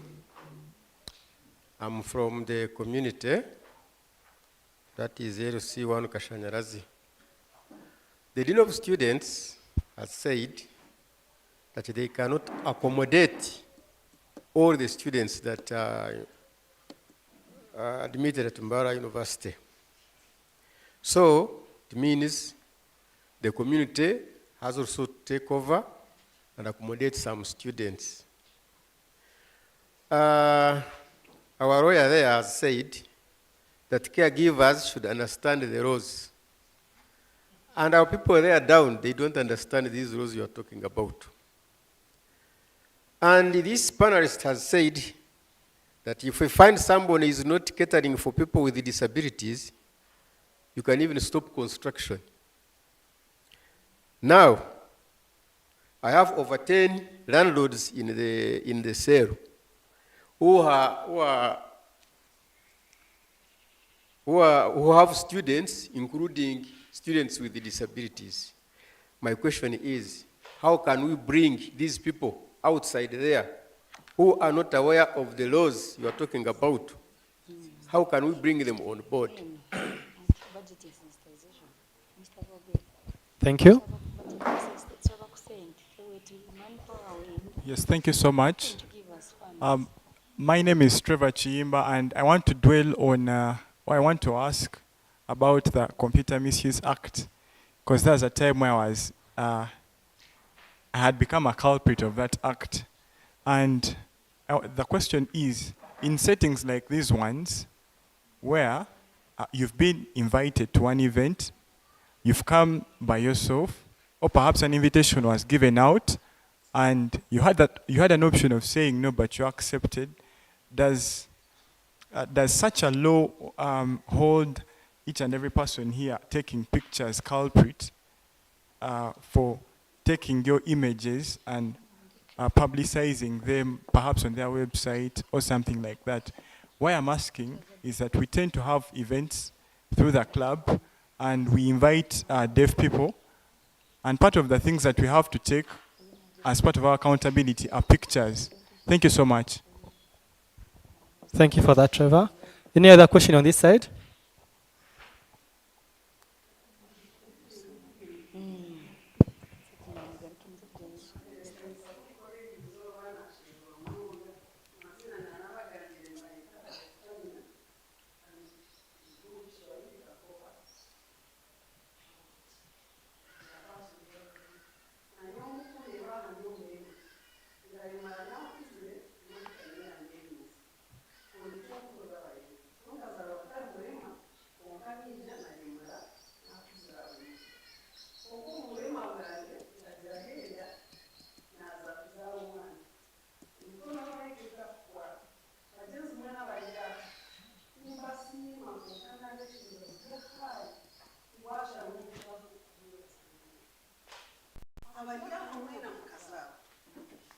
Mwagire kuzara ubwo mukono gukaguta kwata kubasa no gukafero muguta kwata so imabakaza bajaha ninga bashona mayumu tukwa kuzara umwana konka nka abasho bakagira ubuzima nonga kunzaza kanyongwe urukurenkane biri mukono batari yaba bakukura hasi so abashaho mubebaze munonga kana nishaba muyemba koze umushomo kogu bashobore babase kwitegereza kibazo mwaje titegereza so uramure wena mwebaze imbaza kusimara hanga amwe bizoba kuvugana gidi president witu abamuhira karuru mwe bari munonga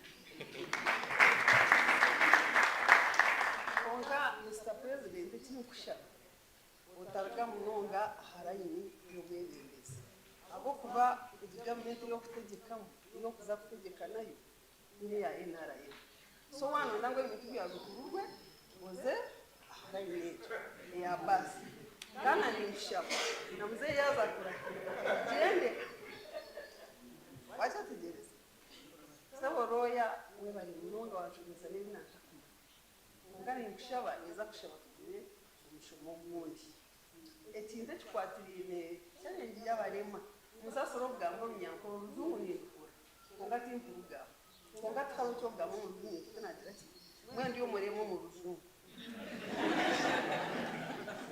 nawe cyo nanisha umwebembezi we kibineki tumnyisho mu kiko ngata na matinga mumanyire roya ni ushaba abanda hansi barukubi ni no mcyani bawanje akarwara sukari mamusharo aina majuge konka bapangisa mbambona abonesa munsi okwezi nashoza miliyoni 3 zagure mbazi ya sukari no kuzomuzwa no mtu arate no kushaka abwa bapangisa timumanyo gwe ntuza kumiyamba echo nacho ekindi nani ishaba abadiya mwaje ngo harimo abakurura abadi mu university sebe kikatizo nani ishaba ngo murebe mukuru wirwaniro rya Mbarara rifaro turebe kuko yakubasa kukandike cyandiko kikako wa muzeyi bakaturonera ebitanda by'abari makuzana nokubashemeza nekizibu abadokita nibajwara emyenda ya white abashaho nibajwara emyenda erikushagi okuzaana nimukumanya tihariho ori omu nsi omu ninga ori omu ruumu egi otaraziirwe hariho so tugume tuha omukazi ekitiinisa webare munonga ekindi ekinanza kugamba gavumenti yitu ya NRM nungi ehiire abantu esente za PDM hati ezi sente nanyikyakare nyine orukiiko kugira nti basikaro yanaija abakuzigaba biine ebizibu omurema w'okushanga oba kweta omurema atiine bizinesi yoona konka kutwara nitugamba na muzeeyi yajya ngu babahe sente konka abakutwebembera katugire nka town agenti chairperson obakuha otiine sente tubakumanya bareeta barema babahandiika omu mazina gaabo babajya ngu nabaha bakihayo sente bazigabana nabo mwakireeba ekyo hati omurema naza kuzaata aha polisi kuza kuhababa polisi eri kugira ngu banze ogure orupapura polisi boone nibenda ki nibenda esente hati omurema naza kukora ati ebyo nabyo mubireebe then nyine pressure aza yayanca nkarinye tinkuza kubagambira ebintu bingi naninshaba ekyo kibiina abakukyebembera nyinza kugaruka mbabugane munkirize nyije ngaruke mbabugane mumpemu abantu babiri abaragamba enshonga ziitu nungi nanye n'obundi ayendiya nimbaza kubarabya omu kamoori muzeeyi yaheza kurahira bazibe bamugambire ebikushasha barimu Try to summarize. Ninsiima ogwo mwami ogwo webale munonga ab'okufeera abantu bakako nkwebaza munonga kandi takusitamana munonga kabeegisa sevingi abantu abakushomesa tebakabura omutwaro n'ebyo bikye mwebale munonga nibyo byo nabagambira njogu yanyemereza abo butamanya runyankore Webare munonga. Yeah, any other question from this side? All right, I'll go to the other half of the room.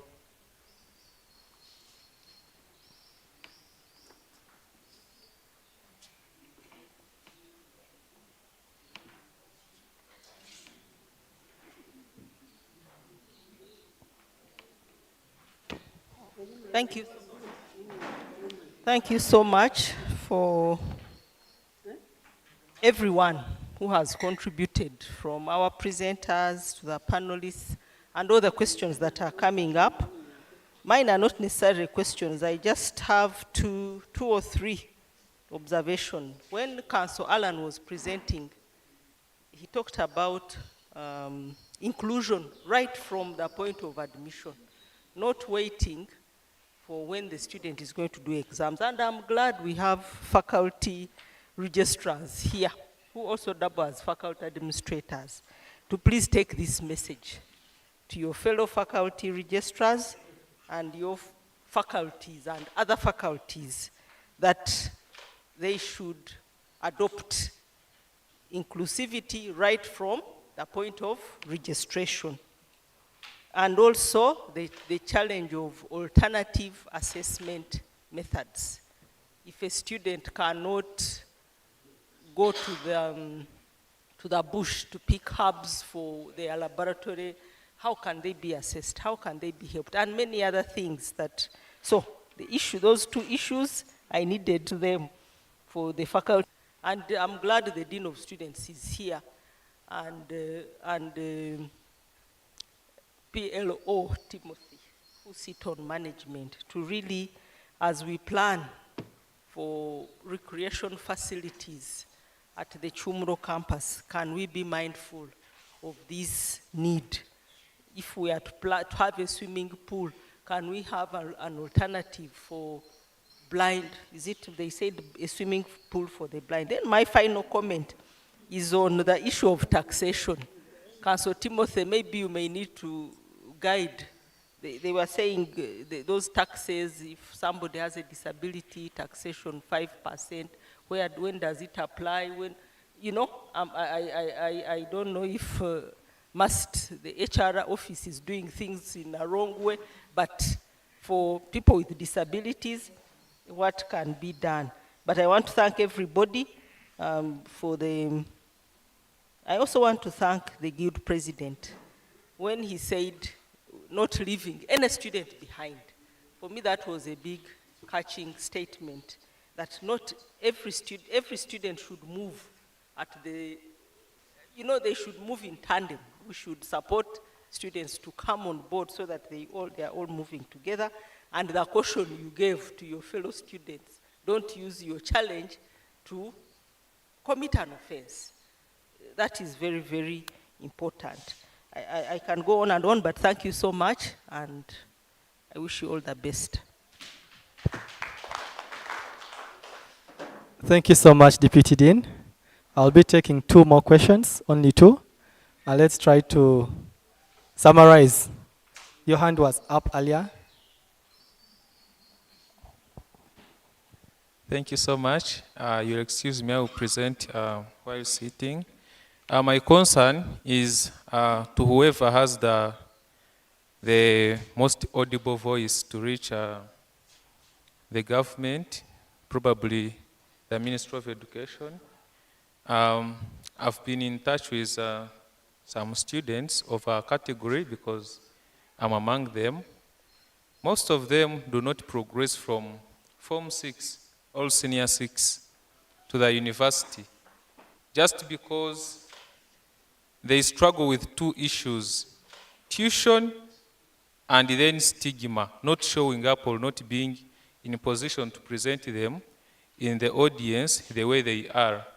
Now, if a person has really made it out from Form 6, we request the government to provide a humble way of them being inhabited in any institution of higher learning, because as of now, the slots that are available for such people are below 100 for government-sponsored students with disabilities.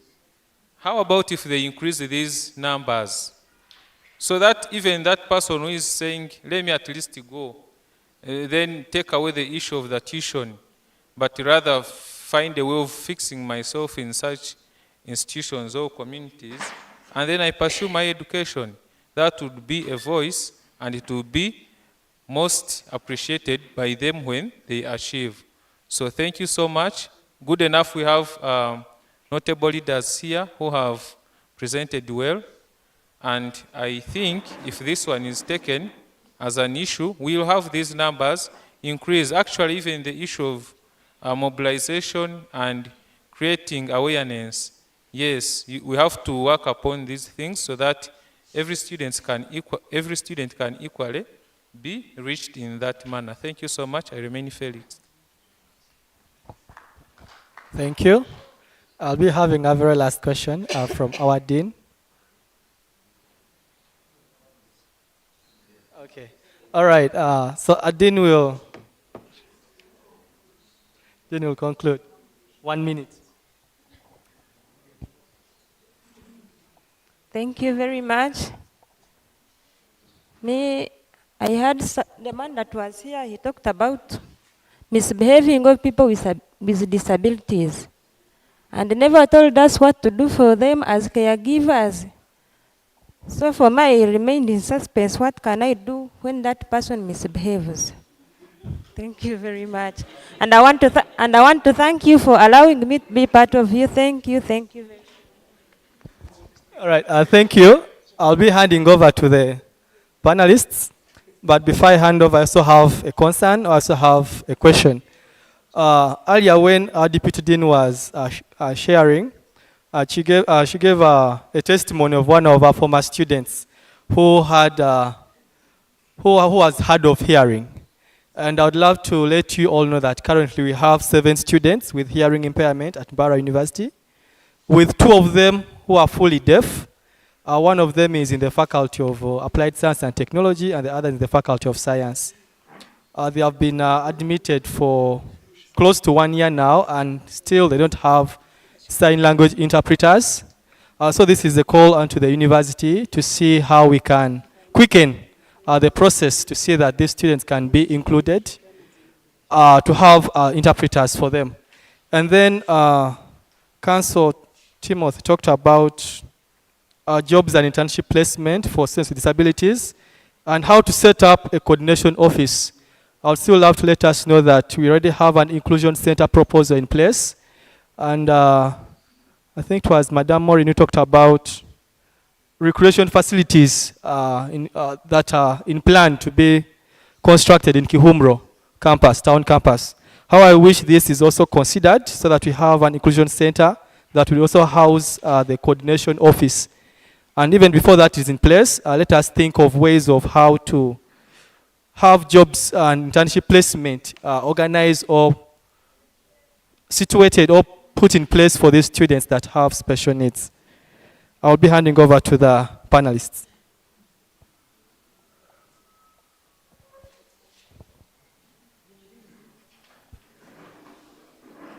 It seems people love the law.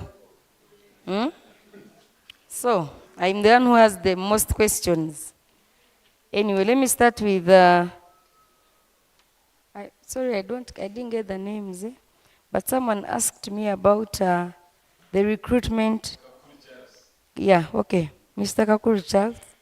Mr. He might be a professor and I'm undermining you. He promoted me to a member of the commission. I'm very privileged. Because to be a member of the commission, of course, so, I am here. Okay, the commission has an office in Mbarara. I head the office. But then the commissioners are different, the members of the commission. There are about 10 of them. We have the chairperson, the deputy, and then the members. So me, I'm just a staff of the commission. But maybe I had wanted one time to go and also ask to be a member. But you first have to resign from here and then even the age factor. So when it comes to the recruitment experience, I cannot say I am 100% sure of the inclusion. But what I can confidently say is that there is no discrimination because based on the PWD status. So there's no discrimination, but there will be no special, okay, the special treatment is there because of we have a lift at the office for interviews. We shall give you special, but there will be no, in our adverts, I've not seen anything that says maybe PWDs are encouraged to apply. No, it is equal treatment. And then when it's time for interviews, there will also be special care for you.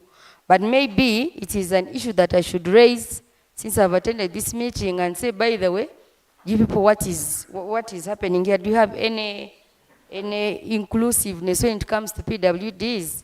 Yeah? Because I think there's a magistrate who I saw applying and she came in a wheelchair. We have lawyers who are incapacitated physically. I've also seen them appear I think one wanted to be a judge, but they did not go through, not because of anything, but because of the competition, they did not pass. But I'm going to consult more on this issue. I think it is a very good one. Then the chairman has gone. The chairman who said that landlords are not providing for PWDs when they are constructing. I think this is an issue that all of us need to address. Sensitization. Me and you are potential landlords tomorrow. When you're constructing that house, when you're putting up that flat, because right now the law is not very, the law will not force, okay, the law doesn't require landlords to put these amenities on their apartments or houses. The law is right now applying to mostly the public spaces. But when it comes to this now, this is a role me and you can play. Tomorrow if I'm building a house, definitely I will know that I have either I'll put a lift or I'll put a ramp. So it is also up to you. We need to go to these communities. If you see your friend constructing, remind them and say, my friend, what if you get someone that is unable to walk here, to use the stairs, what are you going to do? So it is something that all of us have to take on and address. But legally speaking, right now there is no law that prohibits a landlord from constructing a house that doesn't have ramps or doesn't have a lift. Yeah. Then our dear caregiver asked that what is the remedy if a PWD misbehaves? The law the law applies, they applies equally to everyone. Because like we really know that, okay, she's not a PWD, but she was heavily pregnant. She would give birth anytime soon. And then because he didn't know, he's like remanded. And all the relatives cried and said, look at the woman, she's about to give birth. Then at that station, when he was a junior officer, there was a judge, a lady. When then they ran to the judge and said, can you believe this woman has sent the woman to prison? Because the judge was saying, this little man was saying, he was a young man, maybe a grade 1. Grade 1, you were like 25, 26 if he started early. And by then, judiciary was not very competitive. Now it is very competitive. But anyway, the judge came to this young man and said, why are you sending this pregnant? Can't you see the her situation? And then she's like, but this man is on a capital offense. There's no way I can grant her bail, like the first reading there. And the whole court was on fire for him, and then he said, okay, he granted the bail. And the woman went away. I don't know where she gave birth from, but later. So later on, when another pregnant woman came before him, he remembered the other scenario. This time he said, bail granted. And that is how the woman disappeared forever. So from then, he was telling me, even if you came here crawling, you're heavily pregnant, you come with the babies here, I will handle you according to the law, because the prison has hospital facilities. If they are unable to take you to, if they don't have hospital facilities, there will be a regional hospital. If you're in Kamwenge, they will look for the regional hospital of Kamwenge. If you're in Fort Portal, they will take you to, he's saying the government is able to do that. You go and whatever. So now it brings me back to my question here. If a PWD misbehaves, okay, just because someone's PWD doesn't exonerate you from the law will apply to you, as it applies to anyone else. If you fight, me I've seen, Mr. Bogeri, you find someone in a wheelchair but wanting to, using his stick, wanting to fight. People who are now standing and they are able. So you also have to tell them that the law applies to them irrespective of their situation. Yes, we shall have sympathy on you, but then it doesn't justify you to go out of your way and commit crime. So I hope that is clear. So there was a question on Computer Misuse Act. I really did not get it properly, but I'm requesting if Council got it, he can answer. Are we clear? And I think Council is your friend, Council Timothy. So he can answer for me. Thank you so much.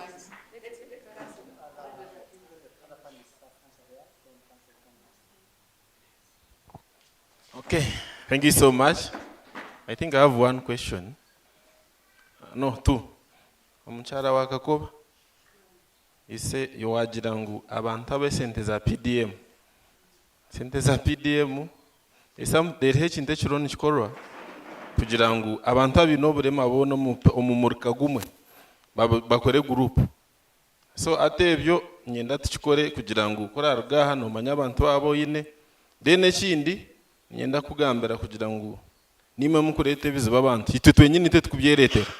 Muntu nayiza kubihabiha mpereze emitwaro 3 nza kukora group nza kuha emitwaro 5 okora ki ozumuhereza ukeza kuzumuhereza hati bayize kuzitwara ugarukore tutandika kukomplaininga twenyine mbwe ntatecho ijo nubageta corruption, and there is no way how we can run out away from that. Itwe twenyine twatetire mu mwuga twashenga mbwe nechecho echa group sesende za PDM kitandikira ari mu kuriya yikurwa mu cyaro kube muri abantu 10 mbakubagambira aba parish chiefs bakubagambira ngo hati abantu abino burema bari mu ruko tubanze tukora group y'abantu abafune sente mu rundu gumwe na nabandi bagareke bafune kugira ngo tiho rwanziro ruri kumixinga complaint nizigira ngo abo kukwata bakajwangana na bara batine burema mbabanagerera munonga echo nachimara.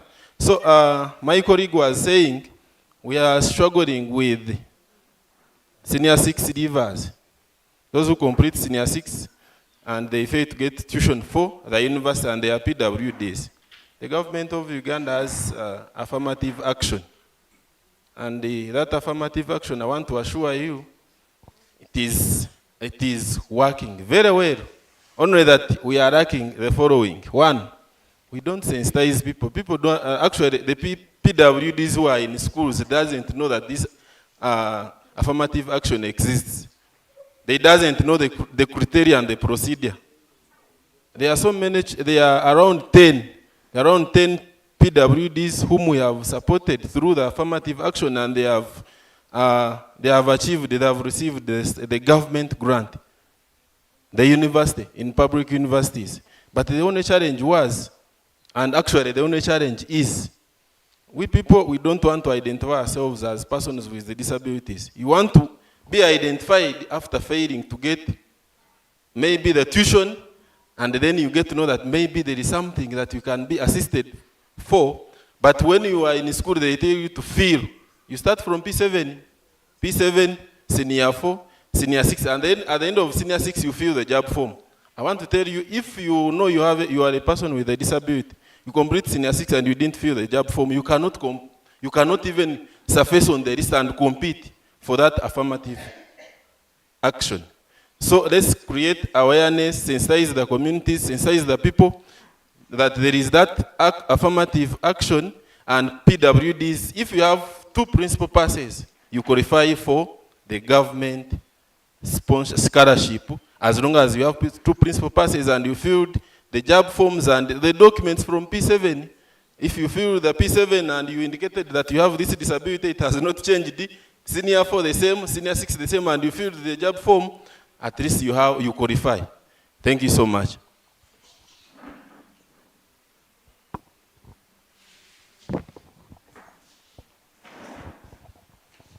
I think now it must be evening. Good evening to you all. Yes, there is a chairperson from the Kasanyarazi asked a question of how can those caretakers who are still in his place, they have no idea of how to take care of those children who are disabled and they are still living with them. And maybe he has already gone. I wanted to tell him that it is all about sensitization. For us, we get in touch with those caretakers, we communicate to them, we call for a workshop, and we inform them how they can take care of their children. Because you cannot tell someone care for the child without informing her how to do it. For us, we go on the ground and we show them how. Because we can go on preaching how we care for the children, and even the children who is disabled, but you find someone doesn't know how to do it. But for us, here at Nyamutanga, where we stay, we call them. And maybe for you who are here, you can inform those people about us. So when time reaches, we call them. We give them transport for to and fro. So because sometimes they are not having the transport. So we cater for that and the lunch so that they follow what is to be done. Thank you. Maybe the last one, I'm sorry for coming again. We have UNCRPD, and I've seen my colleagues, they have kept on repeating, disabled. So I don't want to hear Council Timothy being taken to court by either me or someone else because of that word, because now, so according to that act, UNRCPD, they are saying they are no longer using those words, disabled.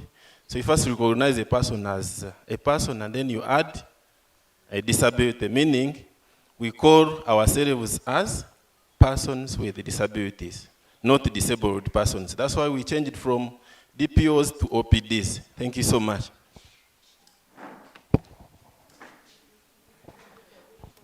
Thank you so much.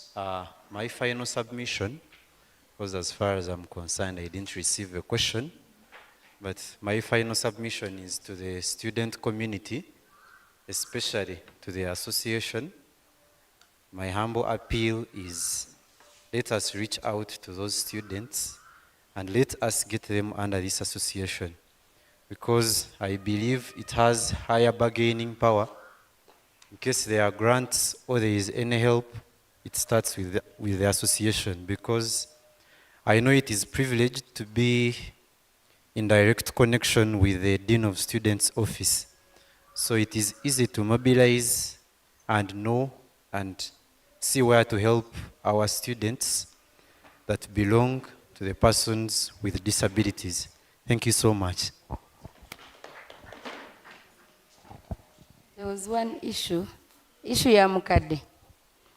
Hajat, wagira ngu kuchanchi basikatwanjuje tukorayo mushomo okwe ogw'abantu ba PWDs kandi nkitwa aba commission yeshu ntukora emishomo ejo sensitizations konko bwiro bwingi nimba nyine kuleta timu yanje ya Kampala ati nko twafuna omushomaho Mbarara nkijeho na commission omwe nijeho n'abantu ba staff ba Kampala twaba timu mpango konka ekirungi Mr. Bogera ali aha niza kwatagana nawe yafunire omushomo nimbasa kumwegitaho nanje kinayegesa amushomo ogwe konka bikwatine n'amateeka konka kugira ngo nyuma ya government na mu budget abo kwita emishomo yitu kuza kugigira tuba twine holanchi ngo tukutiya twine emizindaro abantu twine kuba zinzo zo kubagarirayo tukabarisa tukabanywisa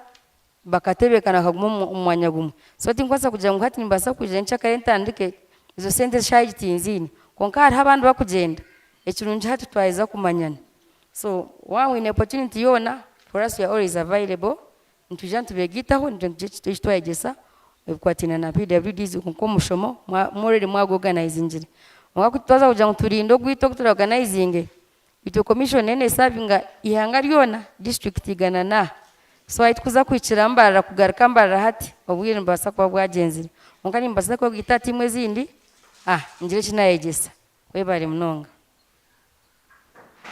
Thank you, Council. I'll now you'll give us that final submission. Okay, thank you very much.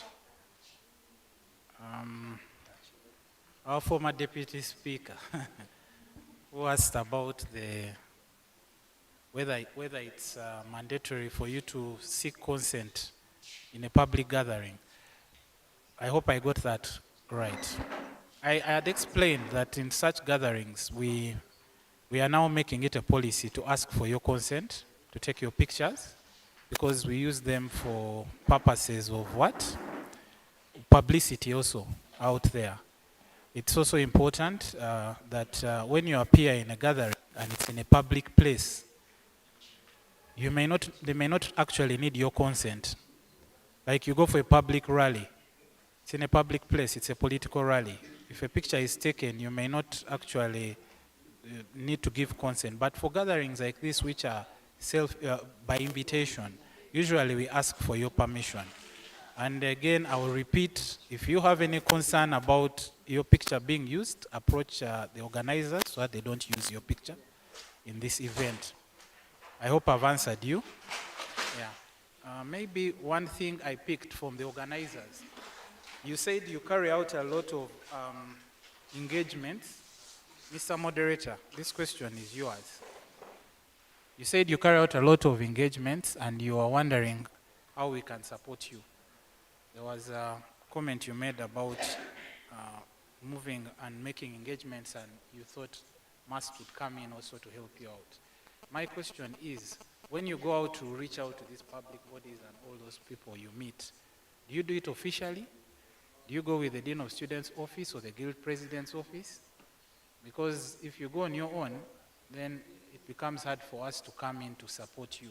So you'd better work with the offices that are there so that it becomes very clear and we step in and see how to support you more. I hope you've gotten that. There was something you mentioned, it just skipped my mind exactly, but I know it was about that. My final remarks, members of the public who are here and staff, we thank you for being attentive. Too much English has been spoken. We just pray that you've learned something. We are available anytime you need us, as long as you give us time and the schedule, we can avail ourselves, because this is our mandate, this is our work, this is what we have humbly applied for. We are also glad to have the Judicial Service Commission representative here, because at least I know this is their mandate as well, but also, as she has told you, it also has financial implications. So it won't be the last time we shall invite you, Madam Agnes. Thank you for inviting yourself and eventually becoming one of the panel members. Thank you very much, Dean of Students Office and Madam Stella, for the invitation, and I wish you all the best. Thank you. Another round of applause. Right, let's clap for our panelists. More hand claps as they take their former seats. All right, thank you. I'll now call upon our chief host for today's engagement, Madam Stella Dusaya-Byarugaba, who will invite the Dean to give us the closing remarks.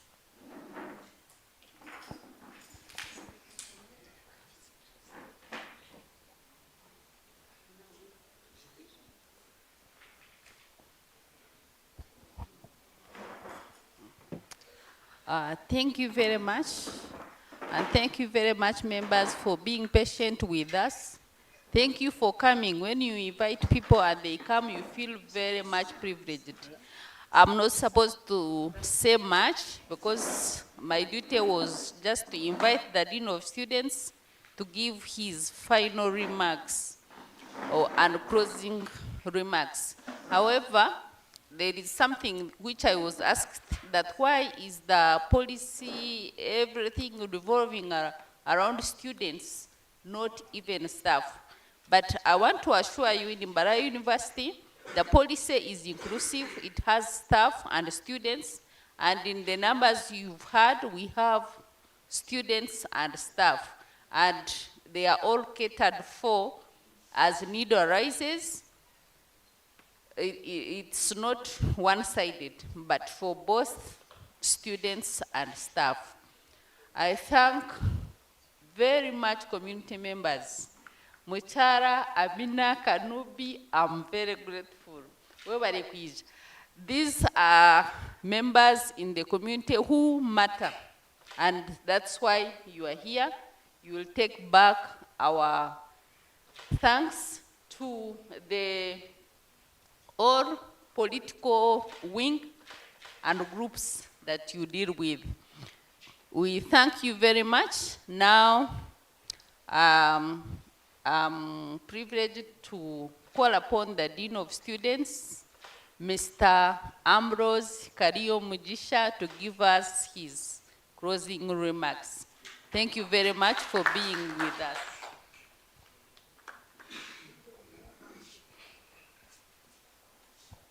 Thank you so much, Madam Stella, and thank you, Mr. Bernard Owol, and Innocent has moved for moderating these sessions since morning. Allow me to observe this protocol. Allow me to recognize the council members present, our dear council members, Mr. Charles, Ms. Stella. Are there other colleagues of you in your council? Allow me also recognize the Senate members present, if they are. Peace was available, I don't know. Allow me recognize members of top management, Council Timothy, members of Senior Management Committee. In that way, also allow me to recognize faculty registrars, Madam Deborah, Madam, my sister, Madam Sophie. Sophie was part of our office. Allow me also to recognize the members of the National Union of Education Institutions. I believe most of us belong there.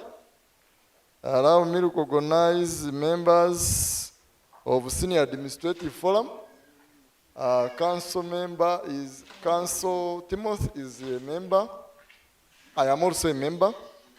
Allow me to recognize the student leadership, student guild, headed by His Excellency Conrad, our guild president. He's a very new guild president. He's a Mugole in that office. Allow me also to recognize members of the associations, student associations. I have the Banyankole Students Association of MAST, president of the PWD, the members, the chairperson of this PWD Association. Here you are, okay? Yeah. Members, allow me also to recognize our local leaders, Chairman Jesus, and your colleague. Let's clap hands for our local leaders. Yeah, thank you. And invited guests, hostel owners, good evening, members. We are very privileged to host you. My name is Ambrose Mugisha Kario. I am a dean of students of this university. I've spent about 3 months, so I'm very new. But in my 3 months, I have interacted with Chairman Jesus because he hosts our students. I am with you now. Hajat, some students stay somewhere there. Then my chairman, I stayed in Kashanyalas in Unique. Yeah, in 2002 when I was a student. Yes, so local leaders and other guests, you are welcome. In a special way, allow me to recognize the colleagues in the Dean of Students office. The Deputy Dean made opening remarks, and let me request you to stand up, because we are the drivers of this policy. Madam Deputy Dean, Agnes, John Mary, Penrop, Jane, Nabon, Derek. Yeah, yes. Thank you so much. Allow me also to recognize members. Oh yes, Helen,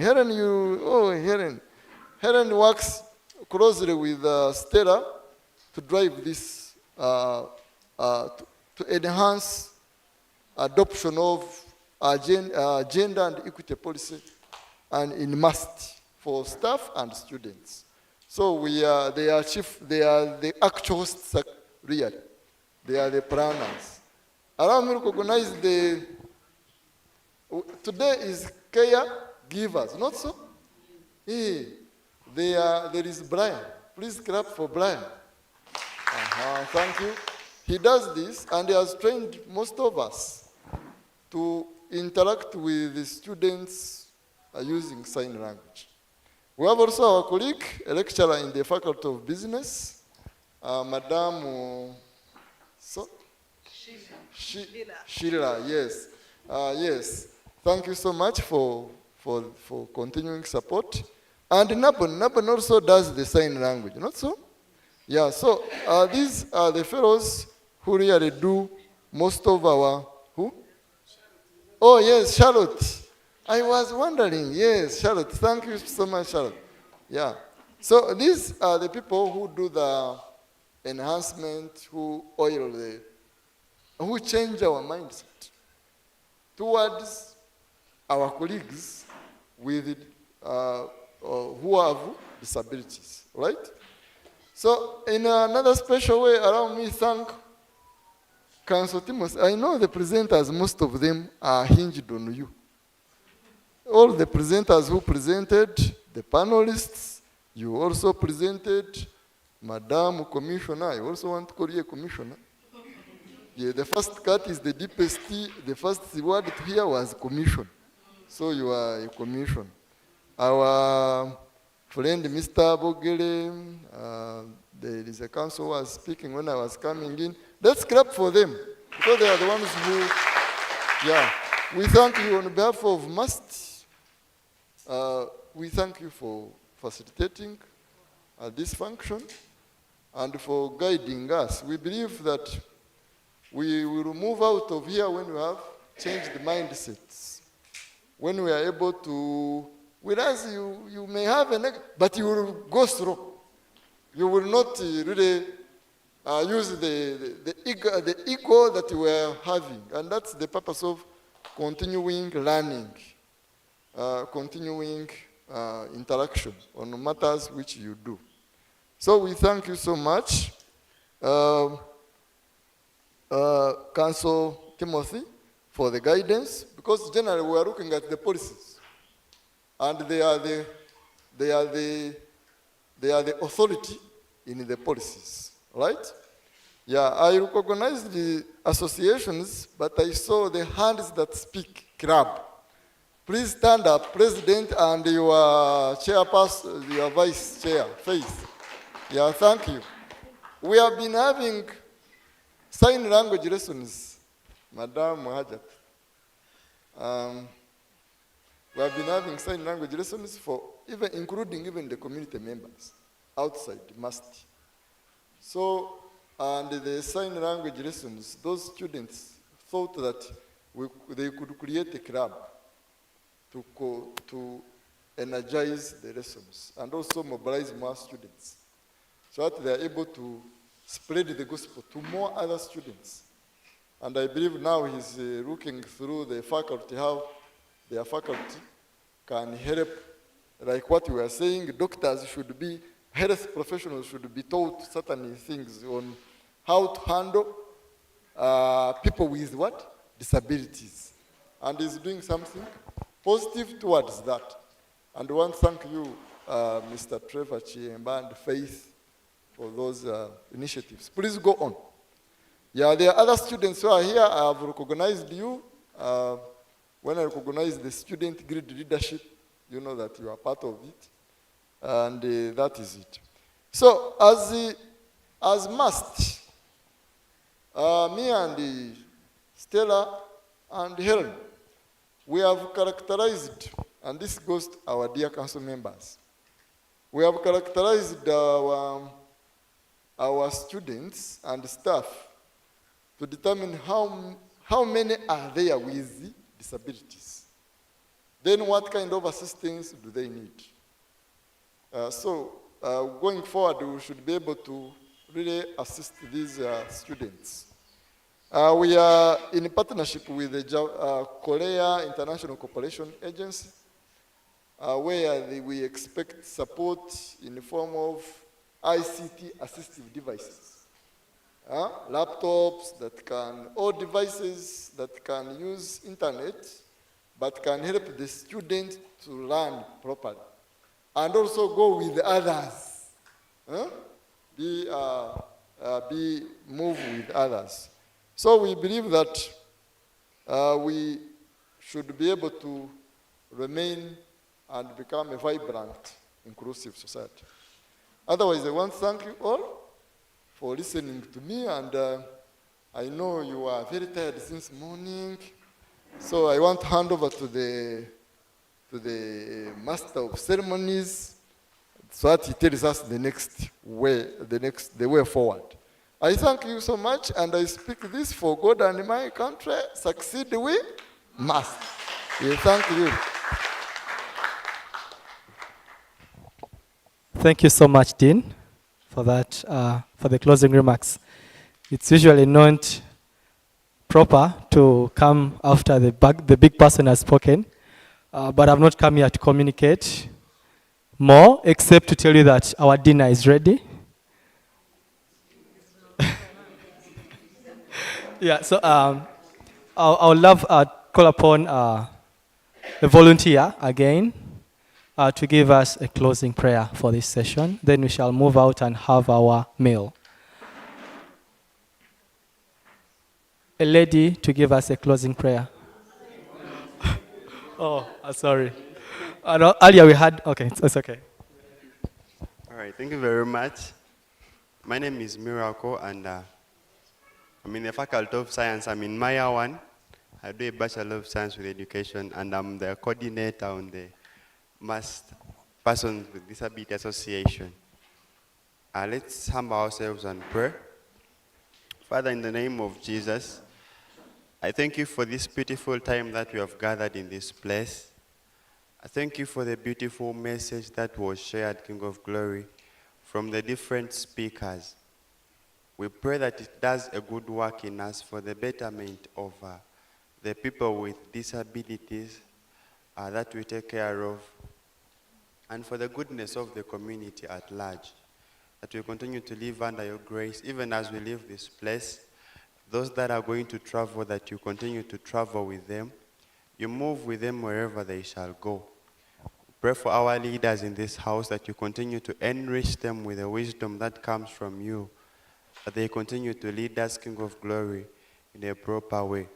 All for the glory and the honor of your name. And we bless our food, that you enrich it with the nutrients to nourish our bodies, all for the purposes that we were meant for on this world, and for the glory of your name. In Jesus' mighty name I pray.